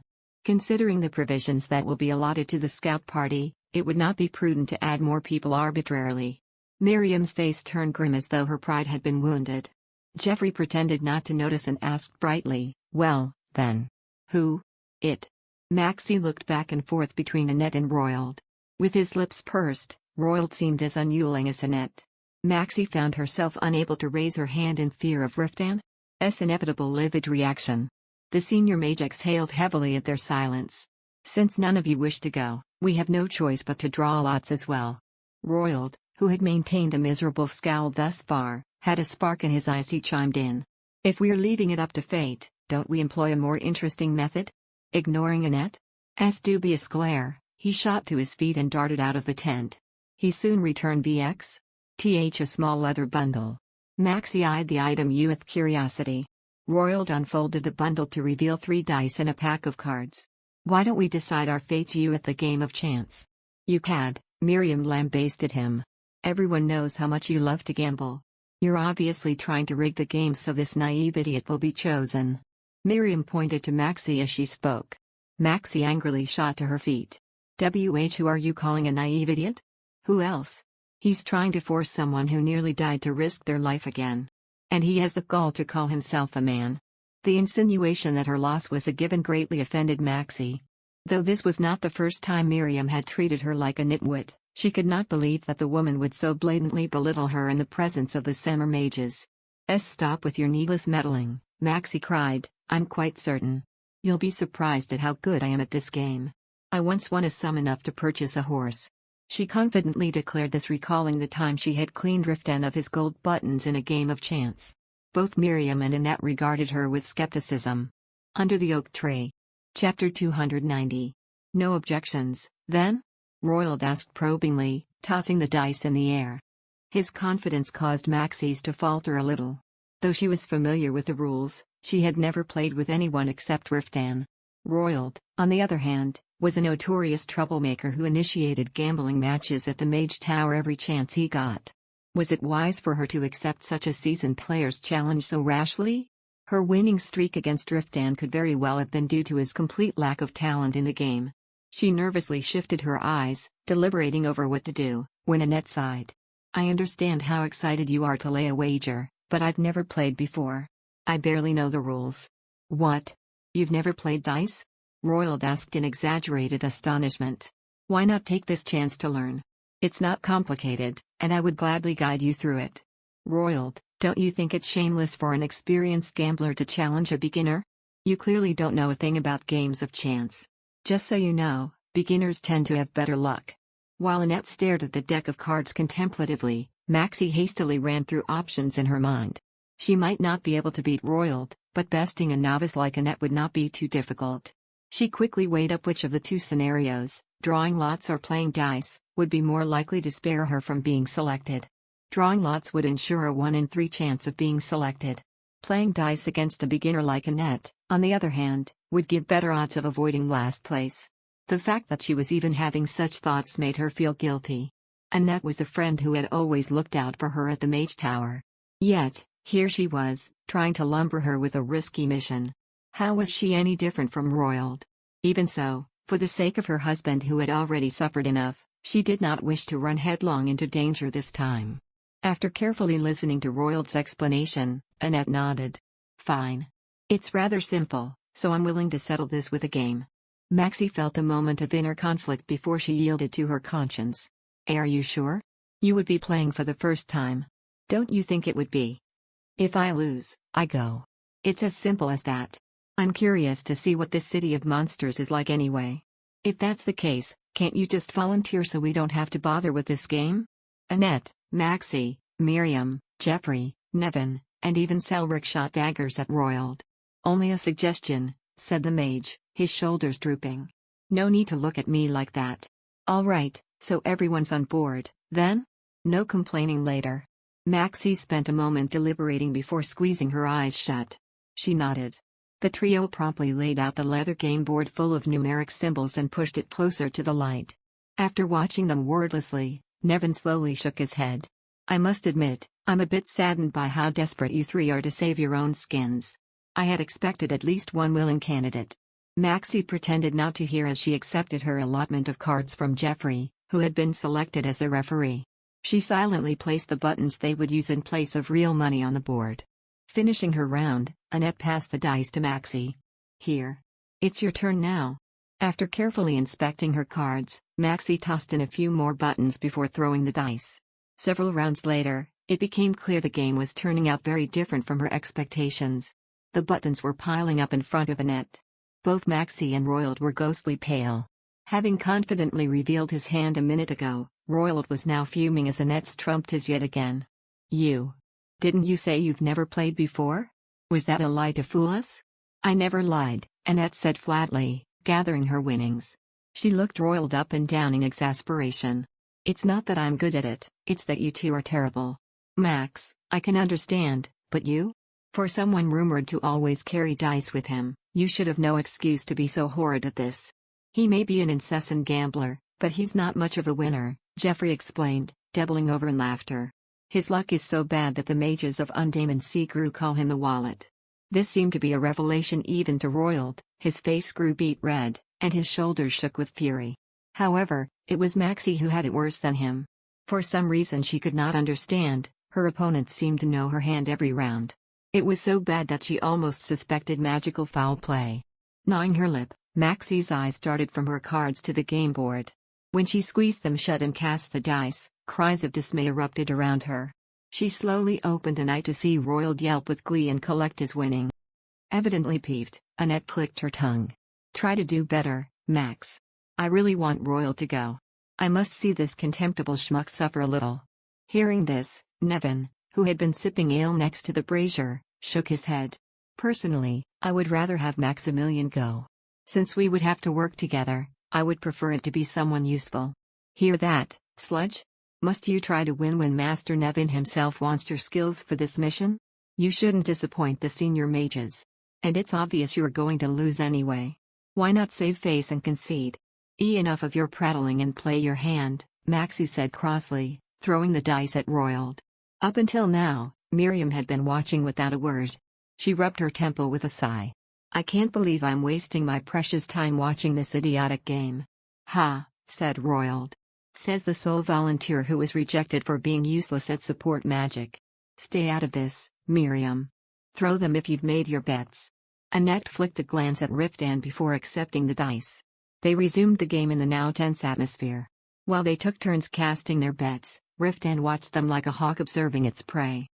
Mleelvuti uplinia ot teek tel silent ipasur sane leger royal odd voiced his plakenstot oitem sarda fergio, sa etherari, f talsnadivio ban su hc beirhave? Oh. What's the problem? Riftan asked with a cold smile. We are merely watching. Why you're trying to intimidate us? Royald protested, though his voice grew increasingly smaller. When he looked to Geoffrey for help, the senior mage pretended not to notice and apathetically distributed more cards.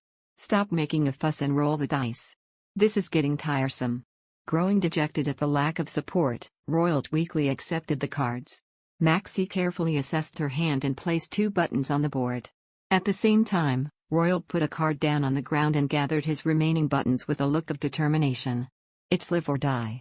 With that, he placed all of his buttons on the board. Maxie's eyes widened in surprise. Annette immediately threw her cards down. I'm going to fold. Royald regarded Maxie challengingly. Well, what about you? Will you fold or keep going? Maxie swallowed hard. If she were to fold, she would be left with a scant 4 buttons, while Royald would promptly claim first place by winning both her and Annette's bet. She was certain this was the reason behind Royald's bravado. Gnawing her thumb, she squeezed her eyes shut and pushed all her buttons onto the board. Very well. I will bet everything as well. Royald winced. A second later, he said firmly as if to brace himself, very well. Open a card, then. Picking the one with the highest value, Maxie placed it in front of her. Groaning, Royald followed with his own. Maxie's face lit up.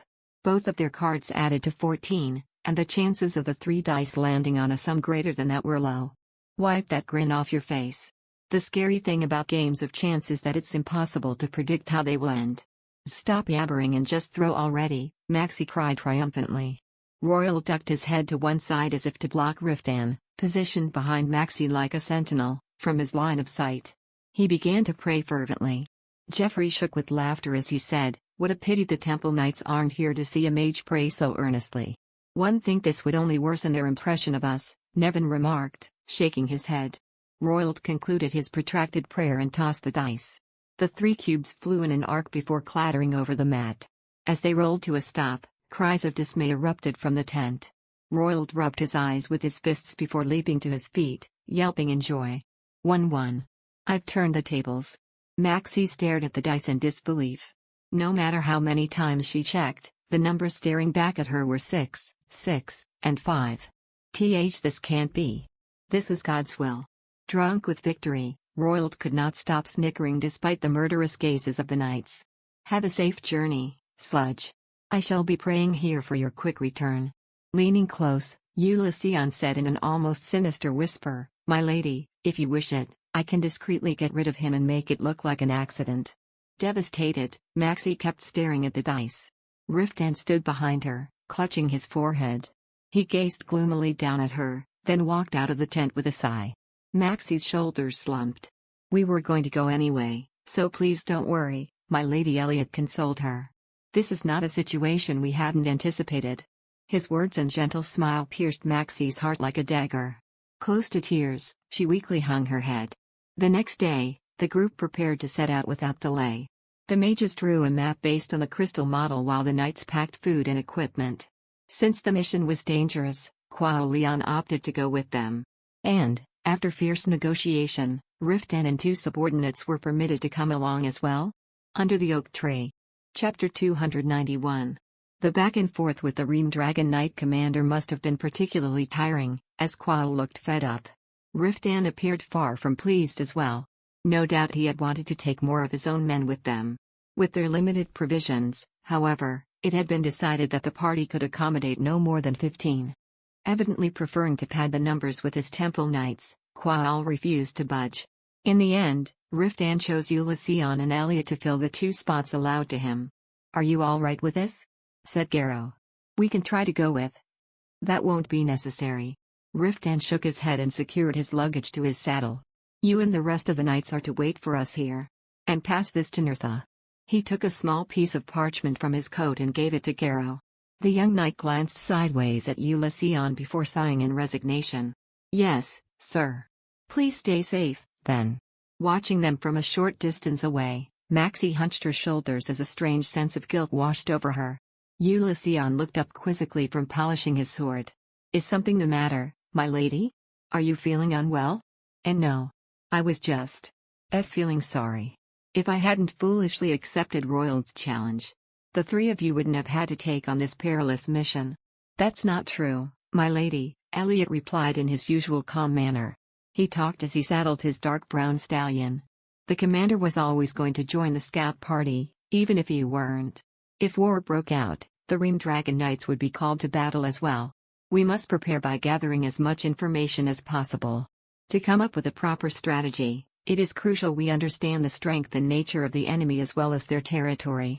He turned his gaze to the temple knights packing their travel equipment on the other side.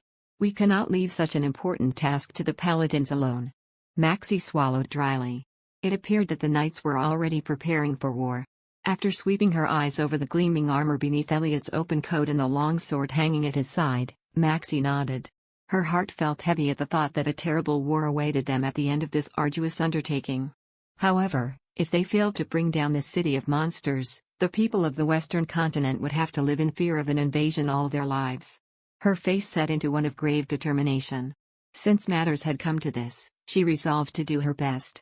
After all, this mission could determine the outcome of the war.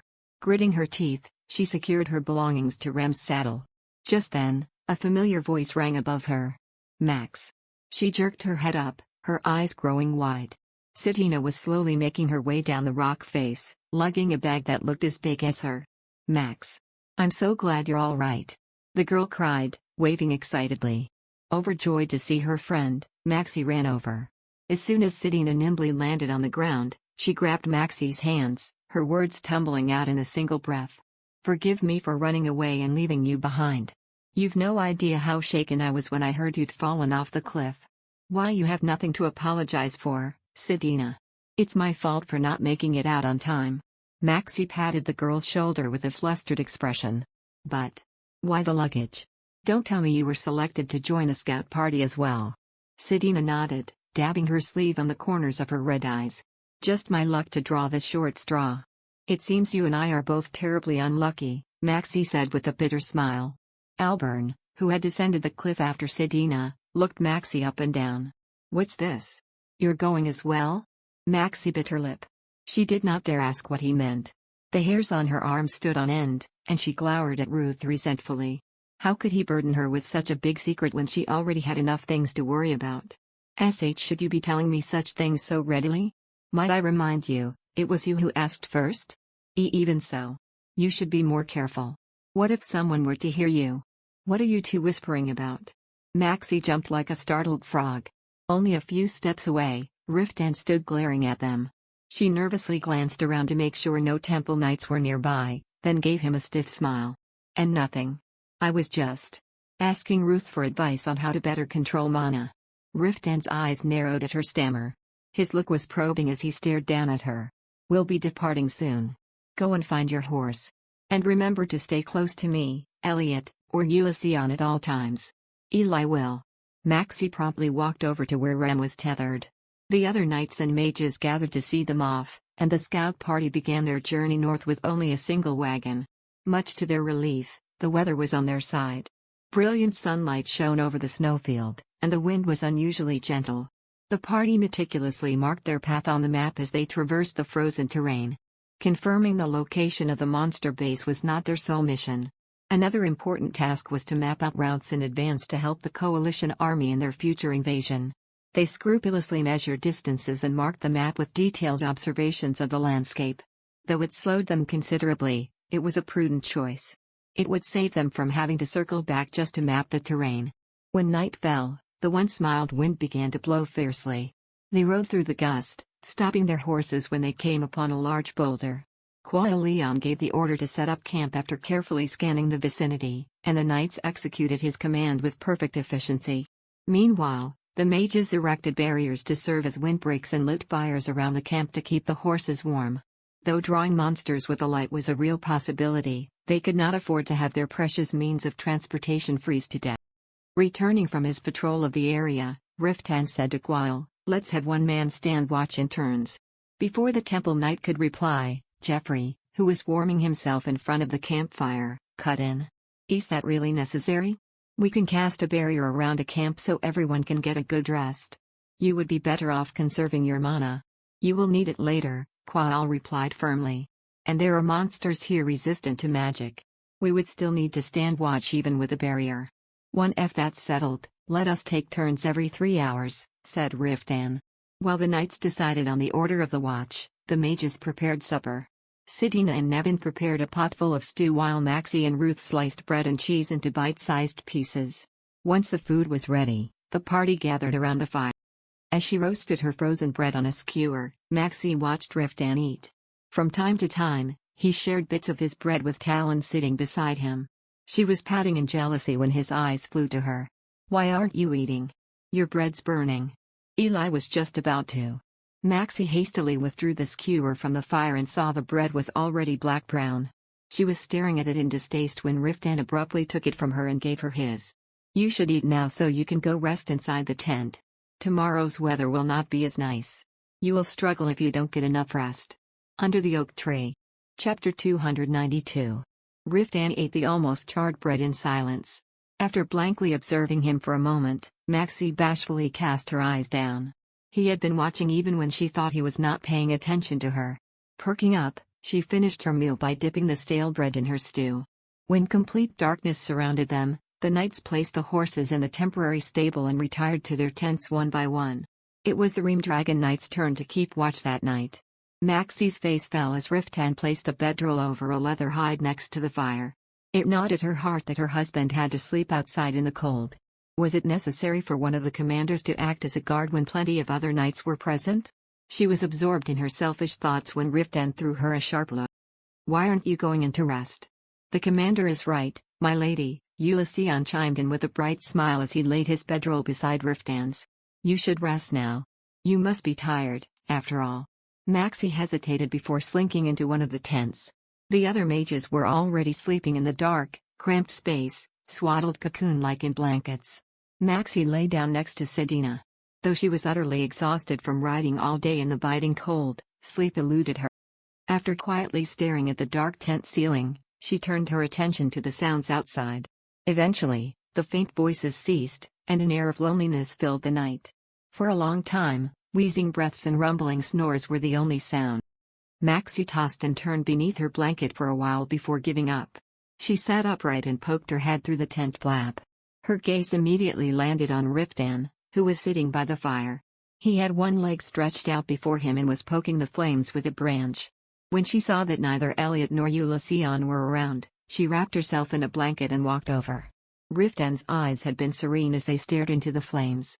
When he saw her, he turned his head and cocked an eyebrow. "Why are you still up?"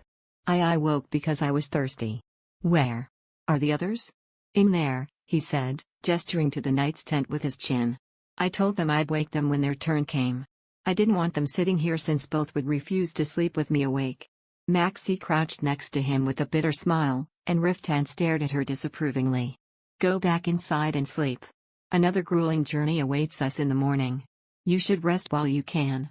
But I can't sleep," Maxie mumbled. Riftan's brow furrowed. He regarded her pensively, then grabbed the flask hanging from his leather belt. He opened the lid and handed her the container. "It's strong. A few sips should help you fall asleep." Accepting the flask, she sniffed the contents with a skeptical expression. When she took a sip, the bitter liquor burned her throat on its way down. She scowled and began to cough. The awful taste did not last long, and she did indeed feel much better as the liquor warmed her stomach. Hugging her knees, she took a few more sips. After quietly watching her, Riftan snatched the flask out of her grip. "That's enough. Any more, and you'll wake with a headache." She eyed the flask wistfully, but Riftan's stern expression soon dissuaded her. She smacked her lips and dropped her head against her knees. "You should head back inside now," he said brusquely, gazing down at her. "I'll let me sit with you a little longer." I would never." Before she could finish, there was a clattering sound, and Ulysses came out of the knight's tent. Rubbing his nape to dispel his drowsiness, he walked over to the fire. Spotting Maxie, the young knight's eyes widened in surprise. "What are you doing up, my lady?" She opened and closed her mouth, but no words came forth. "You should sleep now," Riftan said woodenly. His face was once again emotionless, as if his moment of vulnerability had never happened. After looking back and forth between the two men, Maxie meekly returned to the mage's tent. Only when she was surrounded in darkness did her eyes begin to prickle with tears. She quickly buried herself under her blanket. It was obvious now that anger was not the only reason Riftan so desperately tried to keep her at arm's length. He was trying to protect himself from being hurt again. Maxie wiped the tears streaming down her cheeks and pulled her blanket over her head. He was just like her. No, he was even more scared than her of getting hurt. The realization broke her heart. The weather the next day was as harsh as Riftan had predicted. The gusts were knife-like, cutting them from all sides. It even snowed intermittently. Maxie's cheeks were numb from the cold, her ears felt as though they were being pricked with needles, and her hands and feet were slowly freezing over. When the wind grew more violent, the party erected windbreaks to rest for a short while and set out once more when the horses were rested. They now only had enough food to last them 15 days. They could not afford to waste time. They rode north to west without stopping, then west to north. Their firewood stores dwindled rapidly. As they went on, the mages looked more and more haggard. Maxie was no exception. Though she tried her best to appear undaunted, the long days and the extreme cold had her fighting off the urge to beg to turn back. But this had been her choice. She steeled her weakening resolve 100 times a day as she silently followed the night. She had no idea how long they wandered the snowy mountain before they finally came upon a lead. Geoffrey, who had been searching the terrain with magic throughout their journey, pointed to a snow-covered summit. "There's a considerable amount of mana concentrated over there behind that summit." The knights riding ahead reined their mounts to a halt in unison. "Is it the monster base?" "I can't be certain, but there is something there. I sense a strong barrier around it." After looking in the direction Geoffrey pointed with a pensive expression, Quail turned to the knights. "Since we have no other leads, we shall go investigate." "A rash reconnaissance would be foolish," Riftan said frostily.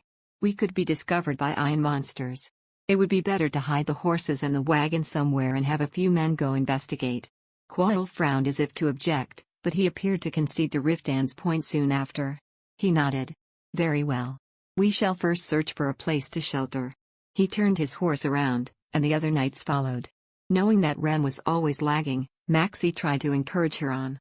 She felt Riftan's eyes on her from time to time, but she avoided meeting his gaze. She did not think she could face him just yet. Now that she knew how deep the wound she had caused, she found it difficult to approach him. Under the oak tree. Chapter 293. Riftan seemed to regret revealing his feelings to her as well. That much was evident from his downcast eyes and gloomy expression. There might be monsters hiding in the area, so keep your guards up, Quail warned in a low voice as he led the knights between two boulders covered in ice.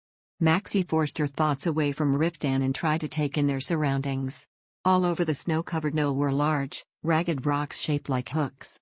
Their contours were too unnatural to be the product of wind weathering, but neither did they seem man-made. Fascinated, she was staring at the massive structures when Riftan's gruff voice interrupted. This must be a basilisk habitat. Maxie's eyes darted to him in surprise. Reining his horse to a stop, Riftan scanned the area before adding, basilisks build their nests by stacking rocks like this. The shape is likely from the monster's breath, which melts part of the stone. Is it safe for us to be here? Ulysses asked, glancing about warily. Riftan nodded. There are no indications that the monster still dwells here. Seeing how thick the ice on the rocks is, it must have left a long time ago. Quail seemed deep in thought as he mumbled, how fortuitous. Riftan turned around to regard the temple knight with a frown. What do you mean? If you're correct, there must be a cave nearby which the basilisk used as its den. We can make our base there. Is that wise? It may still be there, said one of the temple knights who had been trailing Quail like a shadow. Ulysses' face crumpled in anger. He was clearly incensed that the knight had the gall to doubt Riftan's assessment. Before he could voice his ire, however, Quail spoke first. When it comes to monsters, you can trust this man's judgment. He rose to his current rank hunting dragons, after all. How kind of you to say so, Riftan quipped before lightly spurring Talon's side. Let us find this shelter, then. Still apprehensive, the mages glanced around at the jagged rocks before reluctantly following the knights. Rem seemed skittish, steam streaming from her nostrils with every snort. Maxie coaxed her around the boulders after the others. They plodded along the winding trail for a while before coming across an opening in a crag at least 30 cavets, approximately 9 meters, high. The knights dismounted and inspected the cave first, then gave the signal for the mages to enter. They cautiously followed the lights lit by the knights. The stone walls were smooth as though covered in plaster, and the ground was level. Even with 15 horses standing in it, the cavern still had ample room. Maxie breathed a sigh. Since finding a place to shelter from the wind and snow was extremely difficult in this wasteland, she was relieved that the space was more hospitable than she had expected. So, this is what a basilisk den looks like. It's rather magnificent, Sidina exclaimed as she swept her eyes around the cavern. Maxie frowned as she unsaddled Rem. I would rather not think about that. Phooey. Why ever not? It's not every day one gets to step foot inside a monster habitat. That means one of us will have to remain, Jeffrey said, scratching the back of his head. He glanced back and forth between Albert and Nevin before fixing his gaze on Nevin. It should be you since you're the frailest among us. I'm sure it'll be no easy task, carrying around that flabby belly of yours. Did you think such insults would make me refuse? Nevin retorted with a snort. As I do not mind staying behind, I shall gratefully accept your consideration. Quail, who had been patiently listening to their deliberation, unfolded his arms. It's decided, then. 2 paladins will stay behind with you. He then turned to look at Riftan as if challenging him to object. Any problems? Riftan regarded Maxie uneasily before shaking his head with a sigh. He was likely hesitant to leave her behind in such a place. None. Good. Then, let us start packing. We won't be going far, but it should still take 2 or 3 days to make a thorough reconnaissance. Make sure to take enough food. Maxie swiftly rose to her feet to start packing. Though she only filled her pack with the bare essentials to keep her luggage light, it still ended up as heavy as a set of iron bars. Huffing, she used a rope to secure it to her waist. Right then, Riftan walked over and took the pack from her. Just pack spare food. But it's my. Maxie stopped talking when he gave her a cold look. Climbing up the mountain alone is going to be challenging enough, so stop being stubborn, Riftan spat brusquely. He slung her pack over his shoulder as though it weighed nothing and strode out of the cave. Though she pouted, Maxie secretly let out a sigh of relief. In truth, she was relieved that she would not be scaling the mountain with such heavy luggage. With her stamina, she knew it would take everything she had to keep up with the knights marching. Nor did it seem like she was the only mage receiving help from the knights. While her fellow mages now stood pack-free, the knights carried additional luggage on their backs. Maxie was watching them with a wry smile when Quail signaled their departure. They soon walked across the snowy knoll. As she strove to keep up with the knight's steady strides, Maxie felt glad she had asked Nevin to cast restorative magic on her before their departure. Though traveling on horseback was difficult, on foot was incomparably more so. Maxie focused her weight on her legs so as not to slip as she trudged past the frozen rocks. Eventually, the slope grew steeper, leading them to a rugged mountain trail coated in ice. Riftan must have been worried that she would stumble. "Hold this," he said, extending a rope to her. She readily accepted it, and he silently led her up the path. As a result, she was able to climb the mountain with relative ease. They had been trekking up the trail for an indeterminable amount of time when Quail, at the head of the group, abruptly turned and gestured for them to hide. Half exhausted from the climb, Maxie did not immediately notice the signal. Riftan yanked her to him and made her lie flat on top of a boulder. Startled, she held her breath. The howling wind muffled her hearing. The only clear thing was the sound of her heart pounding from the grueling climb. Because of this, she did not grasp what was happening right away. It was not until much later that she heard the faint footsteps and the rattle of rolling wheels. She felt her heart freeze in her chest. Straining her ears, she listened to the approaching noises. When her curiosity got the better of her, she slowly raised her head and saw Riftan furtively looking down the steep slope from behind a protruding rock. Down in the valley, dozens of trolls were moving in a long procession, 15 or so wagons in tow. Under the oak tree. Chapter 294. Maxie's hair stood on end, and she instinctively grabbed Riftan's forearm. The terrifying outlines of the monsters were visible even at such a great distance. Their hulking forms were encased in blackened iron armor, and they wore horned steel helmets. Each time they took a step, the massive axes slung over their shoulders glinted in the sun. Her throat felt constricted. Barely managing to suck in a breath, she strove to quell her terror. Carefully assessing whatever was hidden beneath the black burlaps on their wagons, she surmised that the trolls were transporting monsters they had hunted. Some of the wagons were laden with bizarre apparatuses, which she assumed were tools to harvest their game. Ulysses was lying flat on his stomach nearby.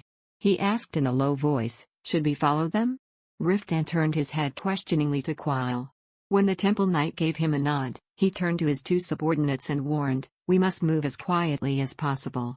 The knights slowly rose to their feet as the band of trolls grew distant. Maxie clumsily followed suit and tried to stop her legs from shaking. She pulled her hood over her head and slipped after Riftan, her heart racing wildly. She feared that at any moment now, the monsters would discover their presence. Though her feet moved forward, her chest shriveled in dread with every step. Noticing her bleak expression, Elliot approached and whispered reassuringly, "Please do not worry, my lady. We will protect you." Maxie forced a smile. Riftan turned to look at her over his shoulder and furrowed his brow. Realizing he was concerned about her, she steeled herself as she climbed the slope. As they neared the summit, Quail abruptly stopped in his tracks. "I want everyone to wait here." With that, he leapt onto a boulder to survey the other side. Maxie sank to the ground to take advantage of the short break. She sprinkled a pinch of salt into her mouth and flushed it down with water, ice cold despite the leather wrapped around the flask. After taking a few more sips, wincing at the iciness stabbing her brain, she looked down the steep mountain path they had taken. Snow-tipped summits and frosty valleys buffeted by gales filled her vision. Maxie took in the desolate landscape with a faraway look. "Max," Sidina whispered. "Come over here." Maxie tore her eyes away. Sidina was waving at her from a gap between two oblique rocks leaning against each other. Narrowing her eyes, Maxie crept into the narrow crevice. The first thing she saw was a precipitous cliff. Beyond it was a glittering snowfield upon which sprawled a vast city. She stared, her mouth agape. She could not believe her eyes. The walled city was evenly packed with tight clusters of finely built square houses. In the center stood a massive, square fortress and a castle tower as tall as those in Nordney. For a moment, she was utterly floored by how advanced it seemed. "We finally found it," muttered Ulysses, who had walked up behind them without them noticing. His face was set in sheer determination, an expression Maxie had never seen on him before. After keenly assessing the large fortress, Ulysses turned his gaze to her and said tensely, "Let us head over there, my lady. Sir Riftan should inform us of our next move." Maxie and Sidina followed the young knight to where Riftan was standing. Having seen the monster base as well, he was deliberating with Quail with a grim expression. Both men fell silent when the group cautiously approached.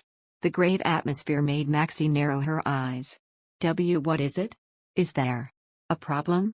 The mages barely paid attention to the occasional expletive that floated over as they scooped snow for the bread and jerky stew.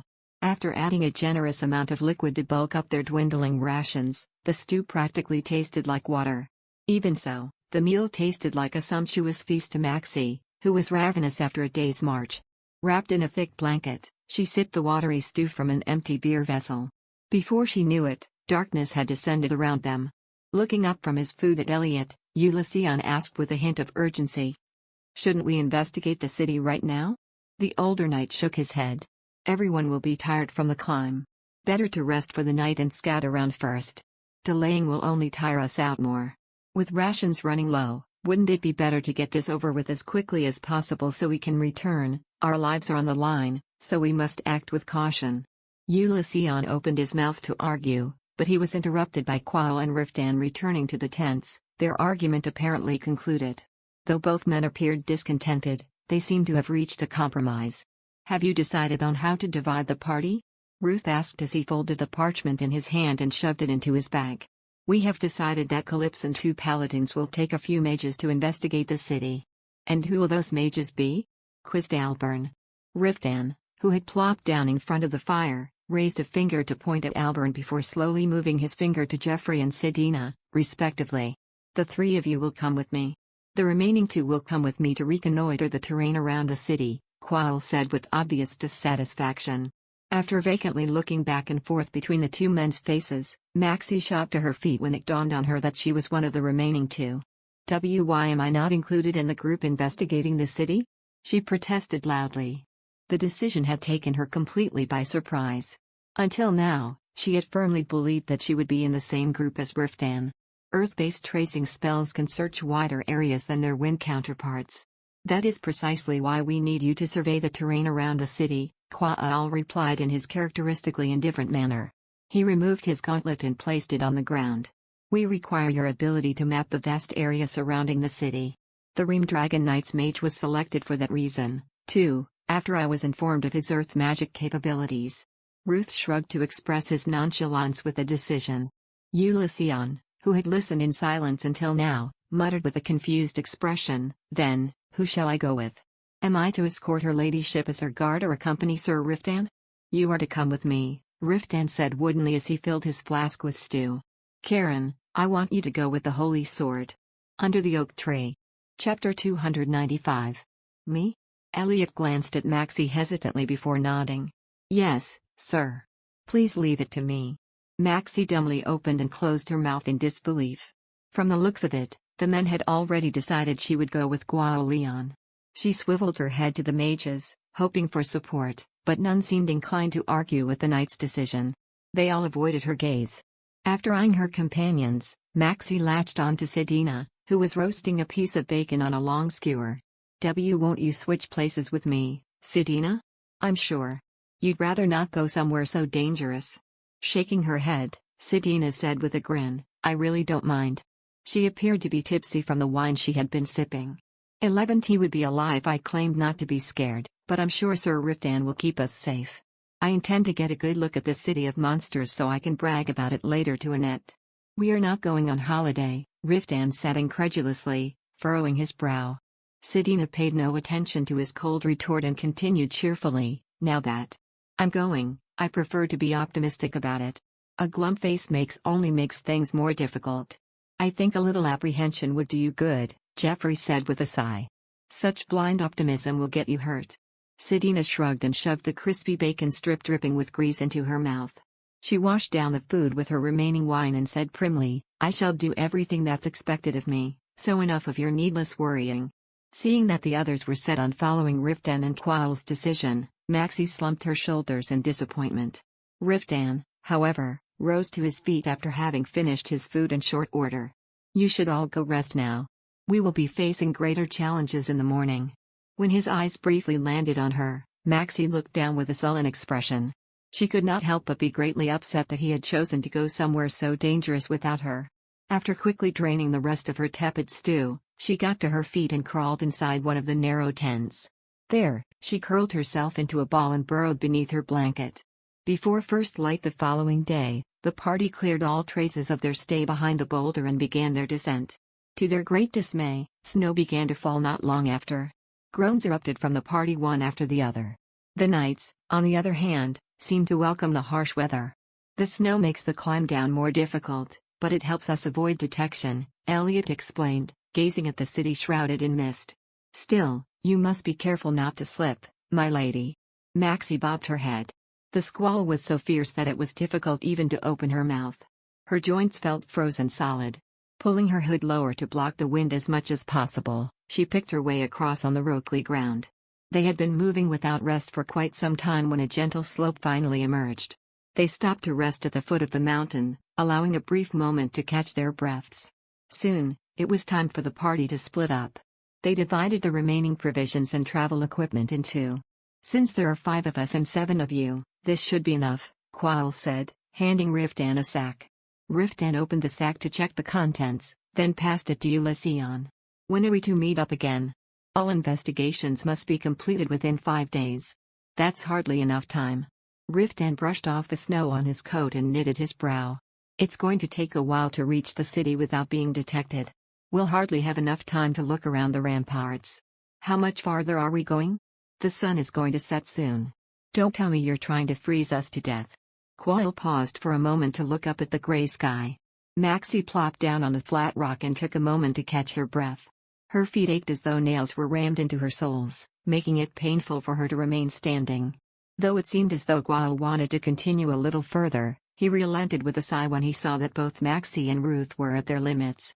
Let us set up camp back there. No sooner were the words out of his mouth that the knights promptly started setting up a small tent on an even surface. Meanwhile, Ruth summoned a barrier to block the wind while Maxie lit a fire with a magic stone.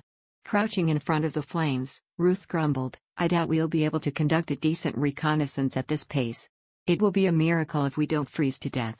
Still, we should try to do as much as we can, Maxie mumbled despondently. While the physical exhaustion was debilitating enough, her concerns for Riftan drained her even further. She strove to banish the terrible thoughts from her mind as she watched Ruth take out some parchment from his bag. During their entire trek, he had immersed himself in studying the runes they had discovered at the ruins at every opportunity. Come to think of it, shouldn't you have gone with Riftan, Ruth?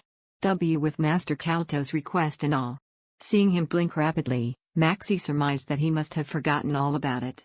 He gave an apathetic shrug and said, there's a limit to how much they can learn about the city from the outside with magic. It is unlikely they will uncover some great secret. Should you be so unconcerned about it? If what you told me before is true, it is a serious matter. We must do something before anyone else.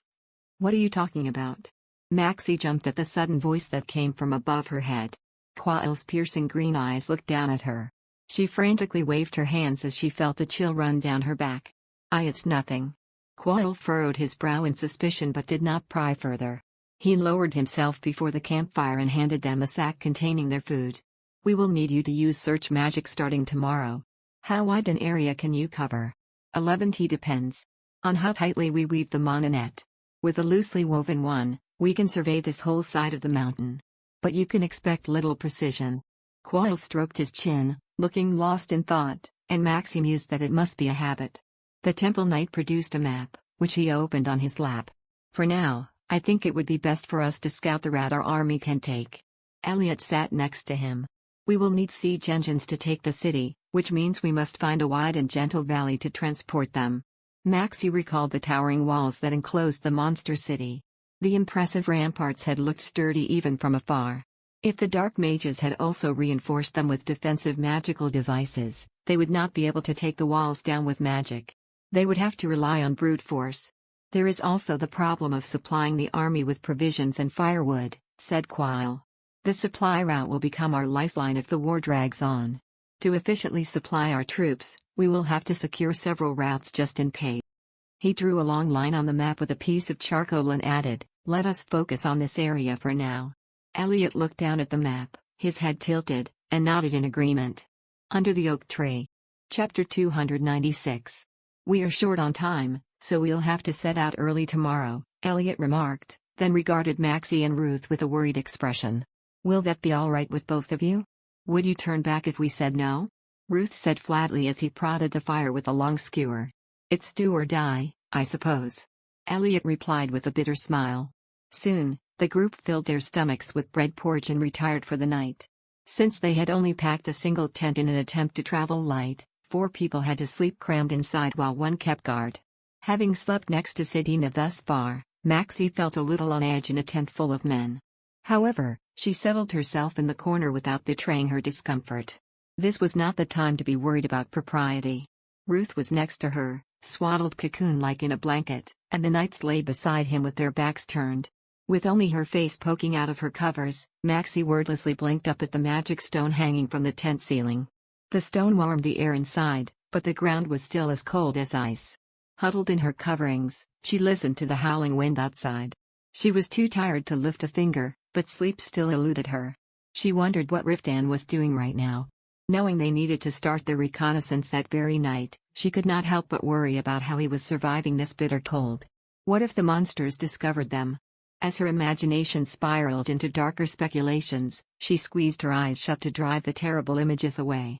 He gave his word he would return unharmed. He will be all right. I need to focus on my mission. She repeated these words to herself, trying to induce sleep, but her gnawing uneasiness refused to subside. She tossed and turned late into the night and ended up sleeping only a few hours. When she sluggishly got up at dawn, she heaved a heavy sigh as weariness weighed on her. Her back and hips ached as though she had been beaten, and her feet were still sore. She took a restorative herb from her bag and chewed it while she packed up her bedroll. With that complete, she stepped out of the tent to fill her flask with snow. Elliot was outside clearing the traces of their campfire. He regarded her with concern as he said, "You look tired, my lady. You must have had a difficult time falling asleep." "I'm all right. I'm just not quite fully awake yet."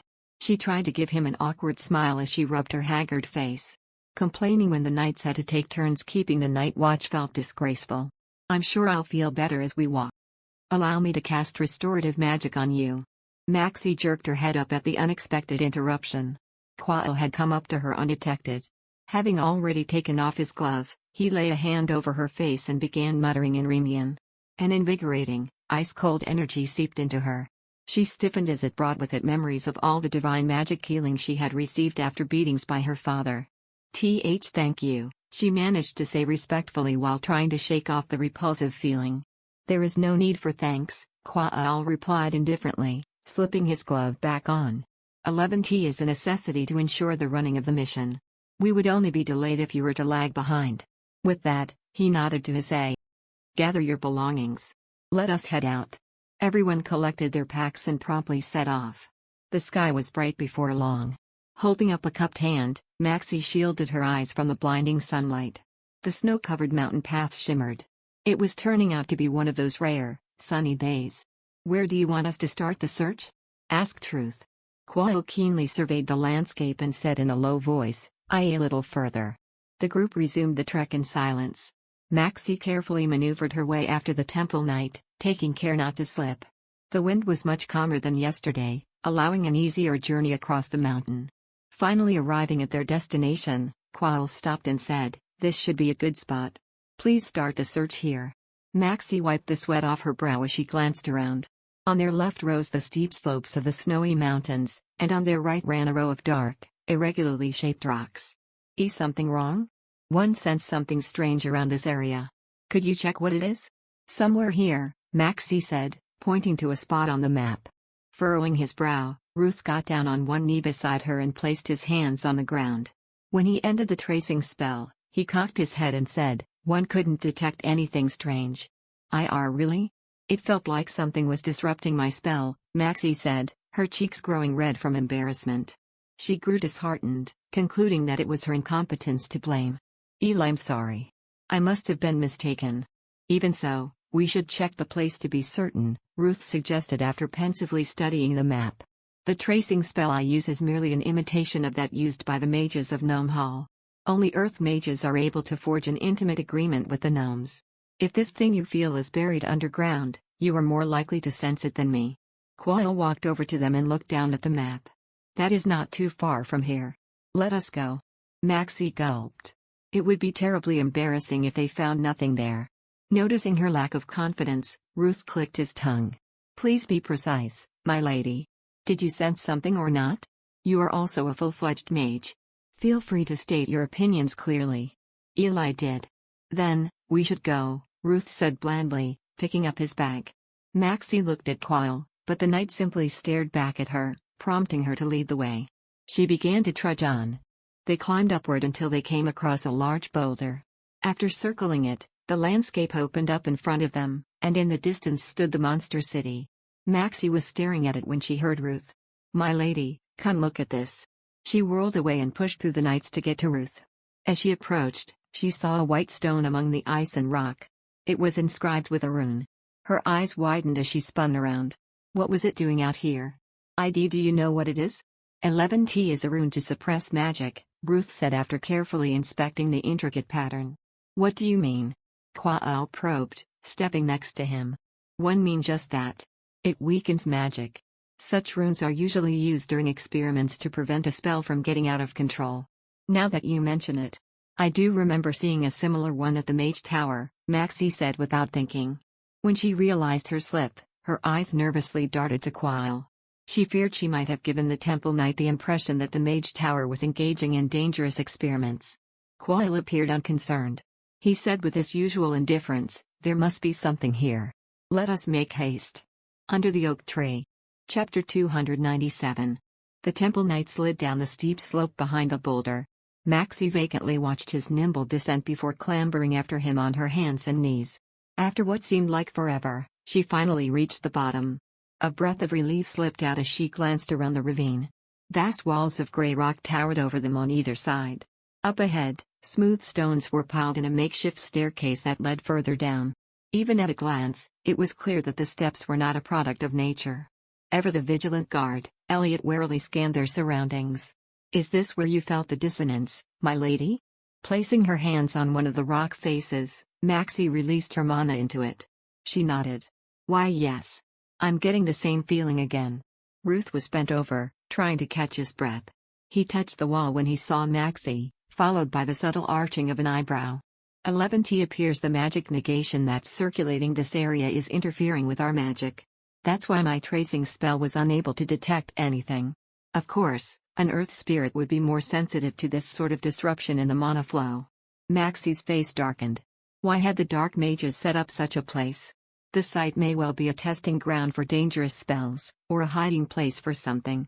While she pondered, Quail carefully observed the stairs. One sensed no other presence, he said. Let us go down and check. He climbed down the stone steps, and the others followed one by one. Maxie made every effort to tread lightly, careful not to make a sound. Despite Quail's reassurance, she could not shake the fear that something may be lurking. She held her breath as her eyes restlessly darted over the large rocks and shadowy corners. Just then, Quail turned and motioned with his hand for them to stick to the walls. Maxie promptly obeyed as Quail descended the twisting ravine first. After making sure the path was clear, he signaled for them to join him. Maxie sucked in a deep breath and moved along the winding ravine. The cramped passage, which barely had room for one person, suddenly widened into a spacious area overlaid with round pebbles. She glanced around the mystifying space with a mixture of wariness and curiosity. A hazy mist swirled above the ground, and the air was thick with humidity. The faint smell of sulfur wafted over from somewhere. Quail marched through the mist without fear.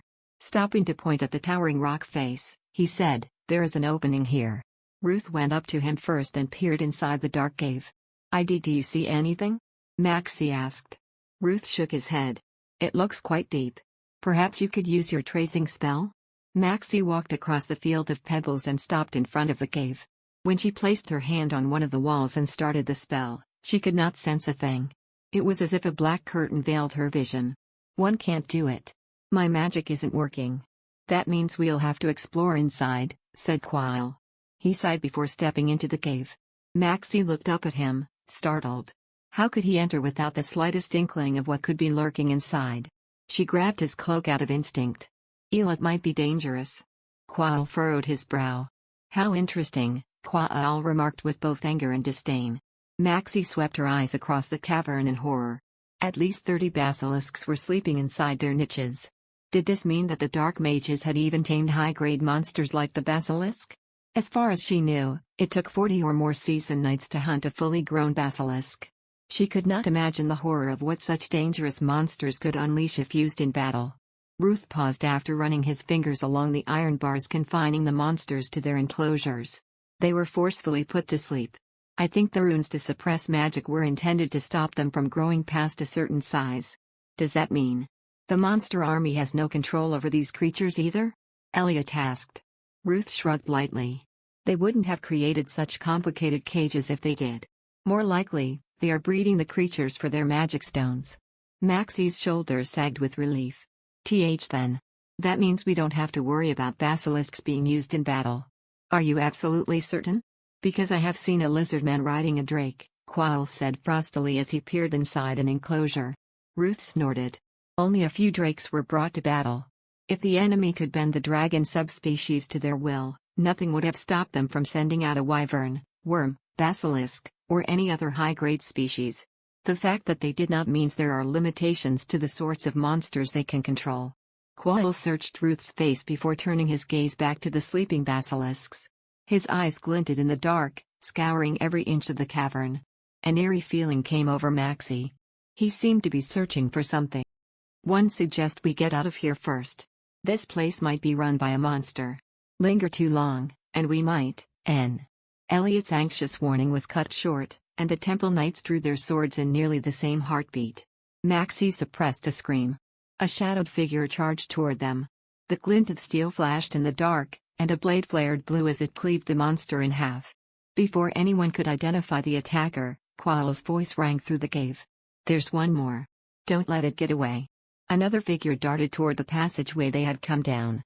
Out of pure instinct, Maxie grabbed the monster as it tried to dash past her.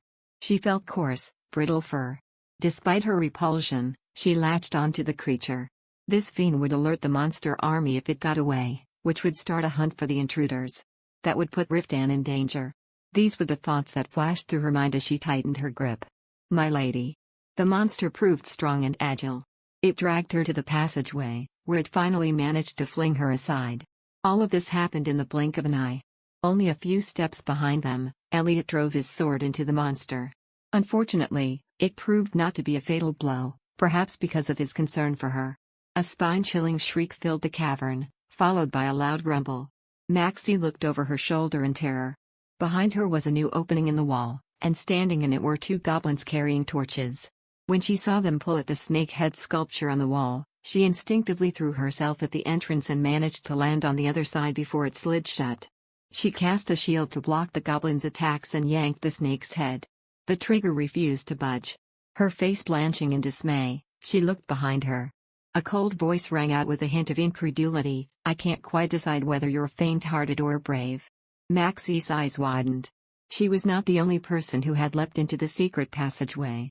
To her surprise, the two goblins lay in a crimson puddle. Quail Leon towered over them, wiping the blood off his sword. Under the oak tree. Chapter 298. Maxie stared dazedly at Quail before her legs gave out. She landed on her behind with a dull thud. Around them, the goblins' torches lay scattered on the cave floor, still blazing. An eerie silence hung overhead like a dark cloud. Quail scrutinized the end of the passageway.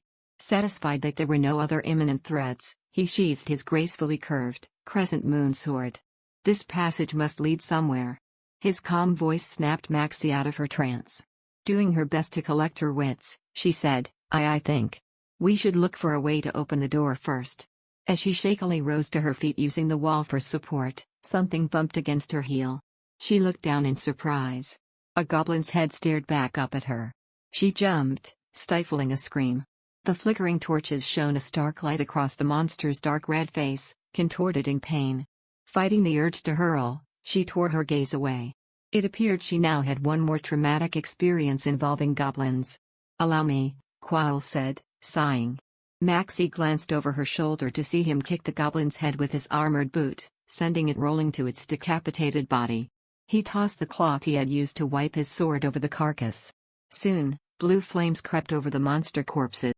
She covered her face with her sleeve in horror. The flames consumed the corpses in no time, leaving nothing but ashes. After a perfunctory scattering of the remains with his foot, Quail cocked an eyebrow. Why are you still there? Did you not say you were going to open the door? I was just about to. Maxie hastily turned around to re-examine the snake's head. Clearly, this trigger operated differently from those they had found at the ruins.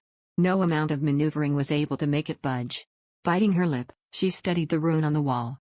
She had presumed it would not be difficult to understand. After all, the goblins had been able to use it. But as the time she spent staring at it stretched on, she realized it was impossible to get her head around it. Feeling defeated, Maxie furrowed her brow. Leon walked up behind her and said dryly, "Is there a problem?" I cannot figure out how it works," she admitted, a flush coloring her cheeks. Frowning, Quail tried pulling on the snake's head. When that failed, he stepped in front of the steel door and banged his fist against it as if to appraise its thickness. "We could break down the door, but I would rather not leave any evidence of our intrusion. Our Ruth may be able to figure out how to open it from the other side." Maxie walked up next to him and pressed her ear against the steel. She could faintly hear Elliot's overawed voice, as well as Ruth's frantic efforts to dissuade him. It seemed that both of them were quite flustered by the sudden turn of events. She anxiously bit her lip. "I think the others are worried about us. What should we do?" "It is you they are worried about," Quail corrected curtly before whirling around. He picked up a torch and set off down the dark passage. Maxie, who had been groping the wall in search of other devices, looked over in alarm.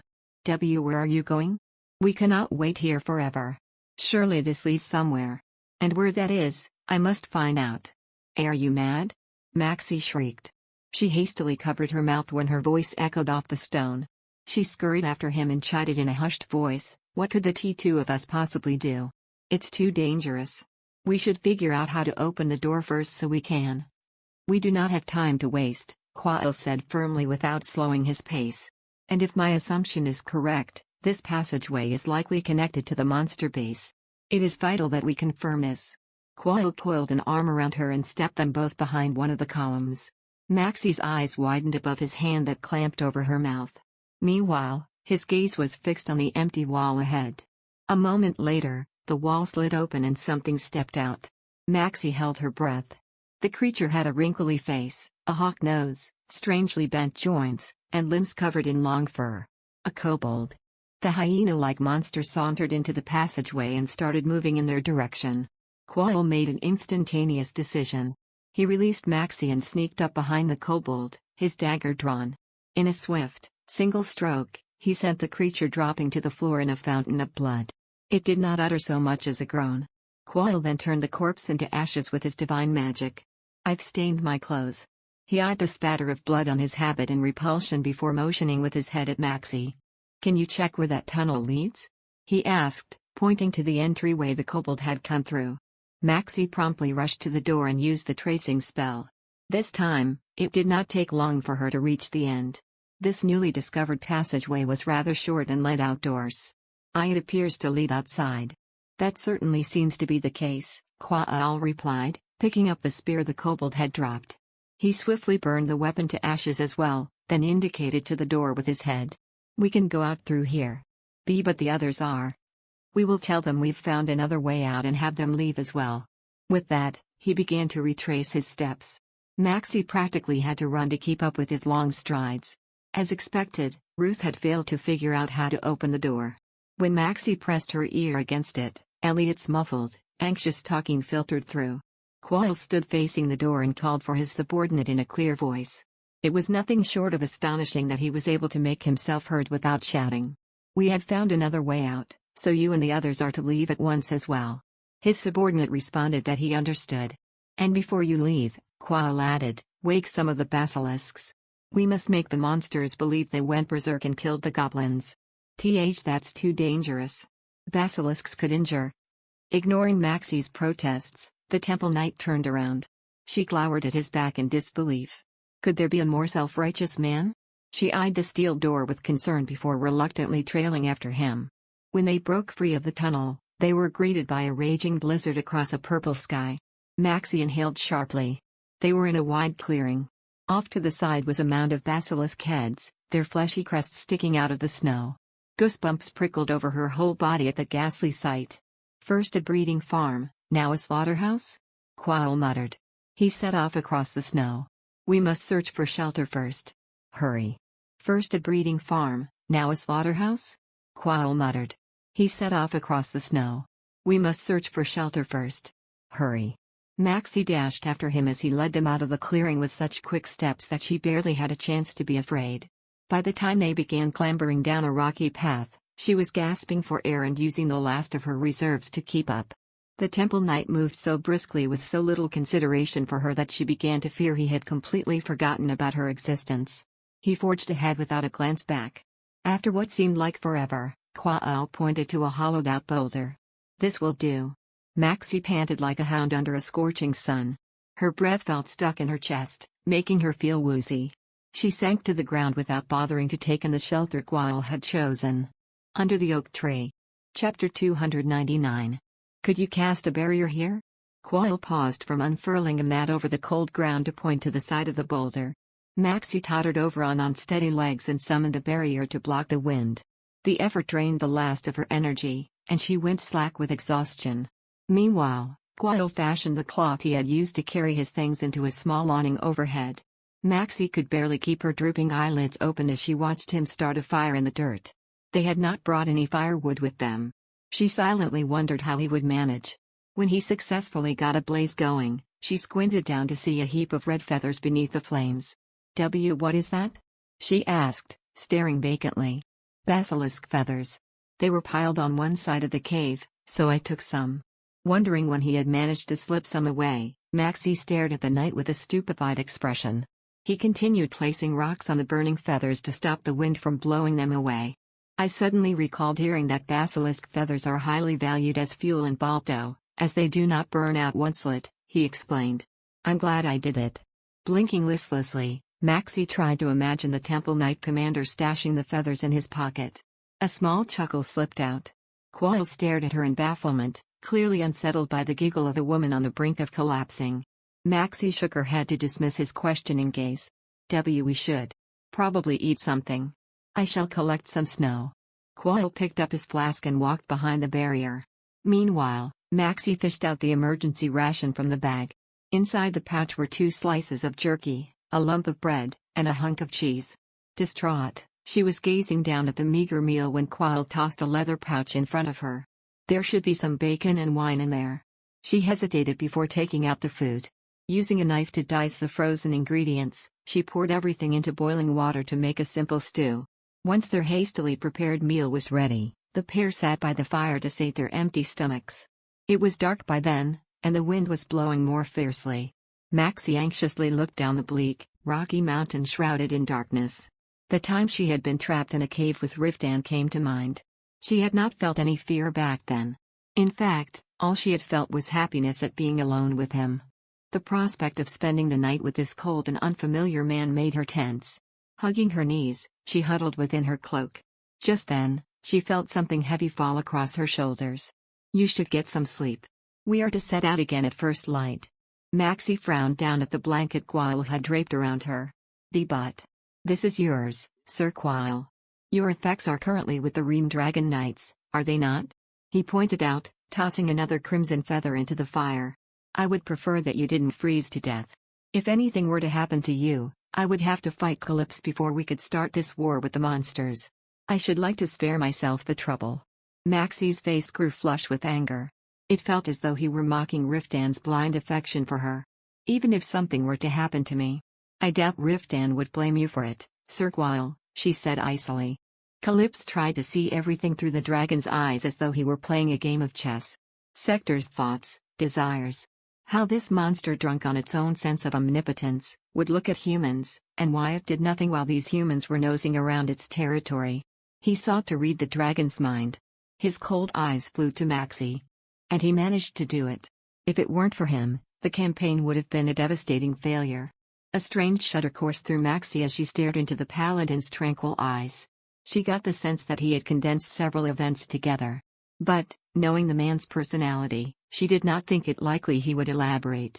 After a pause, she asked, I still do not understand. Why would that make you think ill of him? Do you not see? Quail said, frowning like a schoolmaster dealing with a dim-witted student. The fact that he tried to understand such a beast already makes him unusual, but he also managed it perfectly. In essence, Calypso is capable of thinking like a monster. Sensing a hint of disconcertment in his voice, Maxie protested, Aren't you being hasty in your judgments? I fear. You see my husband in a very negative light. I bear no ill feelings against your husband. Maxie snorted. We who would believe that? Might I remind you that you've been taking issue with Riftan's every action? The Temple Knight's brow furrowed ever so slightly. I believe it is you who is biased. It is your husband who has been taking issue with my every action. He was merely sharing his opinions. When Quail narrowed his eyes at her blatant partiality, Maxie flinched and cast her eyes down. The awkward silence was broken when Quail, having plastered back his lifeless expression, said, I do not see the point of this argument. You should sleep. We will have to move again at first light. Have we ever not? Maxie quipped coldly before lying down with her back to him. The things Quail had said about Riftan's world in her mind. The possibility that there could be hidden aspects of him, secret even from her, filled her with anxiety. She wanted to understand all of him, to know him completely. Not only as a lover, but as a lord of an estate and as a knight. Riftan, however, strove to keep her at arm's length. It had been her fault for leaving after he had opened his heart to her. Even if her departure had been inevitable, it had still hurt him deeply. Would his heart ever open again? Maxie tried to drive the gloomy thought from her mind. All they needed was time. Once this mission was over, they would have all the time in the world to learn about each other. After staring at the shadows swaying on the rock, Maxie closed her eyes as if in prayer. Maxie and Quail set out again the next day before dawn. They had to circle a mountain to reach the route they had planned to take, and their unexpected detour had Quail picking up the pace. He pressed her to keep going without a moment of rest. This was probably how horses felt when they were being spurred on, Maxie thought to herself as she breathlessly labored up the rocky slope. Beads of sweat formed on her forehead despite the freezing cold, and her calves were stiff and close to bursting. Nonetheless, Quail refused to allow them a second of respite. See, can we please rest for a bit? Maxie eventually begged. Though she was loath to complain, she feared she might truly die if they kept going. Quail turned his head to assess her carefully before finally stopping. Her relieved sigh was cut short when the Temple Knight raised his hand in front of her face, cast restorative magic on her, and made her carry on. For the first time in her life, Maxie was overcome with the violent urge to push someone off a cliff. Quail looked back when he noticed Maxie had come to a stop. Why are you not moving? He called over his shoulder. She felt utterly dismal as she began clambering down. Under the oak tree. Chapter 300. Quail watched Maxie pick her way down before continuing. She could not help but marvel at his nimble footwork.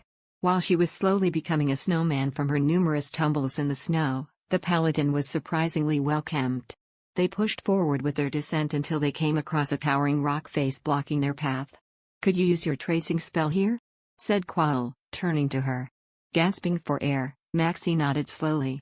She touched the ground and infused her mana into it to get a rough estimate of their location. I think we are on the opposite side of the mountain we were investigating yesterday. Can you locate the others?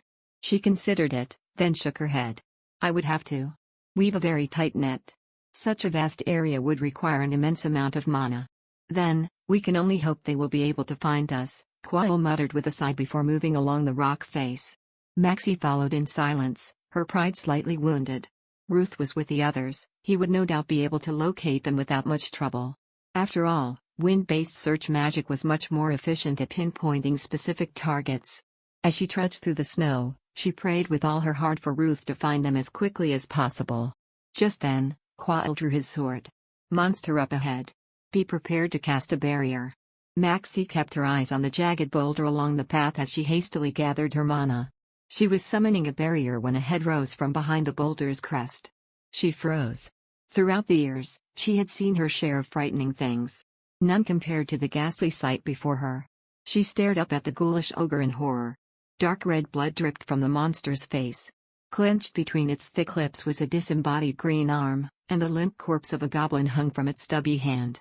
The ogre sucked the arm into its mouth, swallowing it whole. When Maxie grimaced and stepped back, the action seemed to provoke the giant creature. Until now, it had only been staring down at them absent-mindedly. It flung the carcass in its hand and reached for her. In nearly the same breath, Quail threw his hook and chain, which whipped around the ogre's arm. With a single yank, the nearly 16 cavette, approximately 14.8 meters, giant helplessly tipped on its side. A blue flash pierced the air, lopping off the monster's arm. Maxie shrieked as blood sprayed around them. The ogre gripped the gaping wound at its side and let out a terrifying roar. Quail repositioned his dripping sword and muttered irritably, "Should have gone for the head first." There was not a shred of panic in his voice. He retrieved his chain from the amputated arm and flung it at the charging creature. The steel chain coiled itself around the ogre's leg and sent it lurching backward. Maxie could only watch with her mouth agape. It was hard to believe this man was handling a house-sized monster as though it were no bigger than a child. As Maxie stood stunned, something caught her eye. She tensed and squinted into the distance. A goblin was watching Quail and the ogre from a crevice in the rock face. She immediately grasped the situation. Some of the goblins had managed to survive the ogre attack. The goblin slunk further into the crevice, and Maxie hastily gave chase. If they let this creature get away, it would alert the monsters of their investigation. The goblin uttered a strange sound as an earth wall shot up to block its path. Its gleaming eyes glanced around until they landed on her. A heartbeat later, it charged. Maxie summoned a fist-sized fireball on the goblin's head, causing it to screech and fling its axe aside to swat its face. "I can't say I approve," Quail said with a scowl, evidently unhappy with the idea of them providing food for a monster. "We don't exactly have the luxury of choice," Ruth said with a snort. "You should be grateful we were able to find a worm in an area that has next to no large monsters." Quail's eyebrow arched at Ruth's insolence, but in the end, he nodded in resignation. "Let us get on with it, then." He squinted back along the path they had come. "We might have made too much noise. We should make haste, or we'll have monsters on our tail." They departed at once. Even though Maxie felt worn to the bone, she did not ask to rest. She summoned all the energy she could muster to keep up with the knights. Monsters of the Iron race were intelligent, and it was a real possibility that they might sense something amiss and give chase. "We cannot continue with the investigation," Elliot said once they were a safe distance away from the remains of the monster attack. "We must stop and return to the agreed meeting place." This time, even Quail did not object. Opening a map, he meticulously marked something on it and nodded. "One would have liked to explore the north as well. But that will prove difficult." Intense relief washed over Maxie. She had feared that the ruthless cleric would press them to keep going. The group found a cave to shelter for the night, then promptly set out again the next day. They were headed to the cave where they had hidden the wagon and horses. Maxie's fatigue had accumulated over days of trekking up and down the mountains in extreme conditions with only the bare minimum of sustenance. However, the prospect of reuniting with Riftan had her moving with renewed vigor. After traveling for over a day, the group arrived at the meeting point a half-day earlier. "Max, you made it back." Nevin rushed over to greet them as they trudged into the cave, a bright smile lighting his round face. Maxie dropped her bag to the ground and plopped down next to it. "I was at my wits' end waiting for you to return," Nevin said, ushering her upright and making her sit by the fire. "I realized I made a mistake. Waiting here with these gloomy men in idle silence was far more harrowing. Honestly, I found myself talking to the horses." Lacking the energy to respond, Maxie simply bobbed her head. Her teeth chattered from the cold, and her limbs were as rigid as iron. She must have made quite the pitiful figure as Nevin clicked his tongue and wrapped a blanket around her shoulders. After a few minutes, she found the strength to speak. "Are the others back?" Nevin was hovering near the entrance by that point. His eyes widened at her question. "Did they not come back with you?" "We decided to split up," Quail replied, pensively staring out of the cave entrance.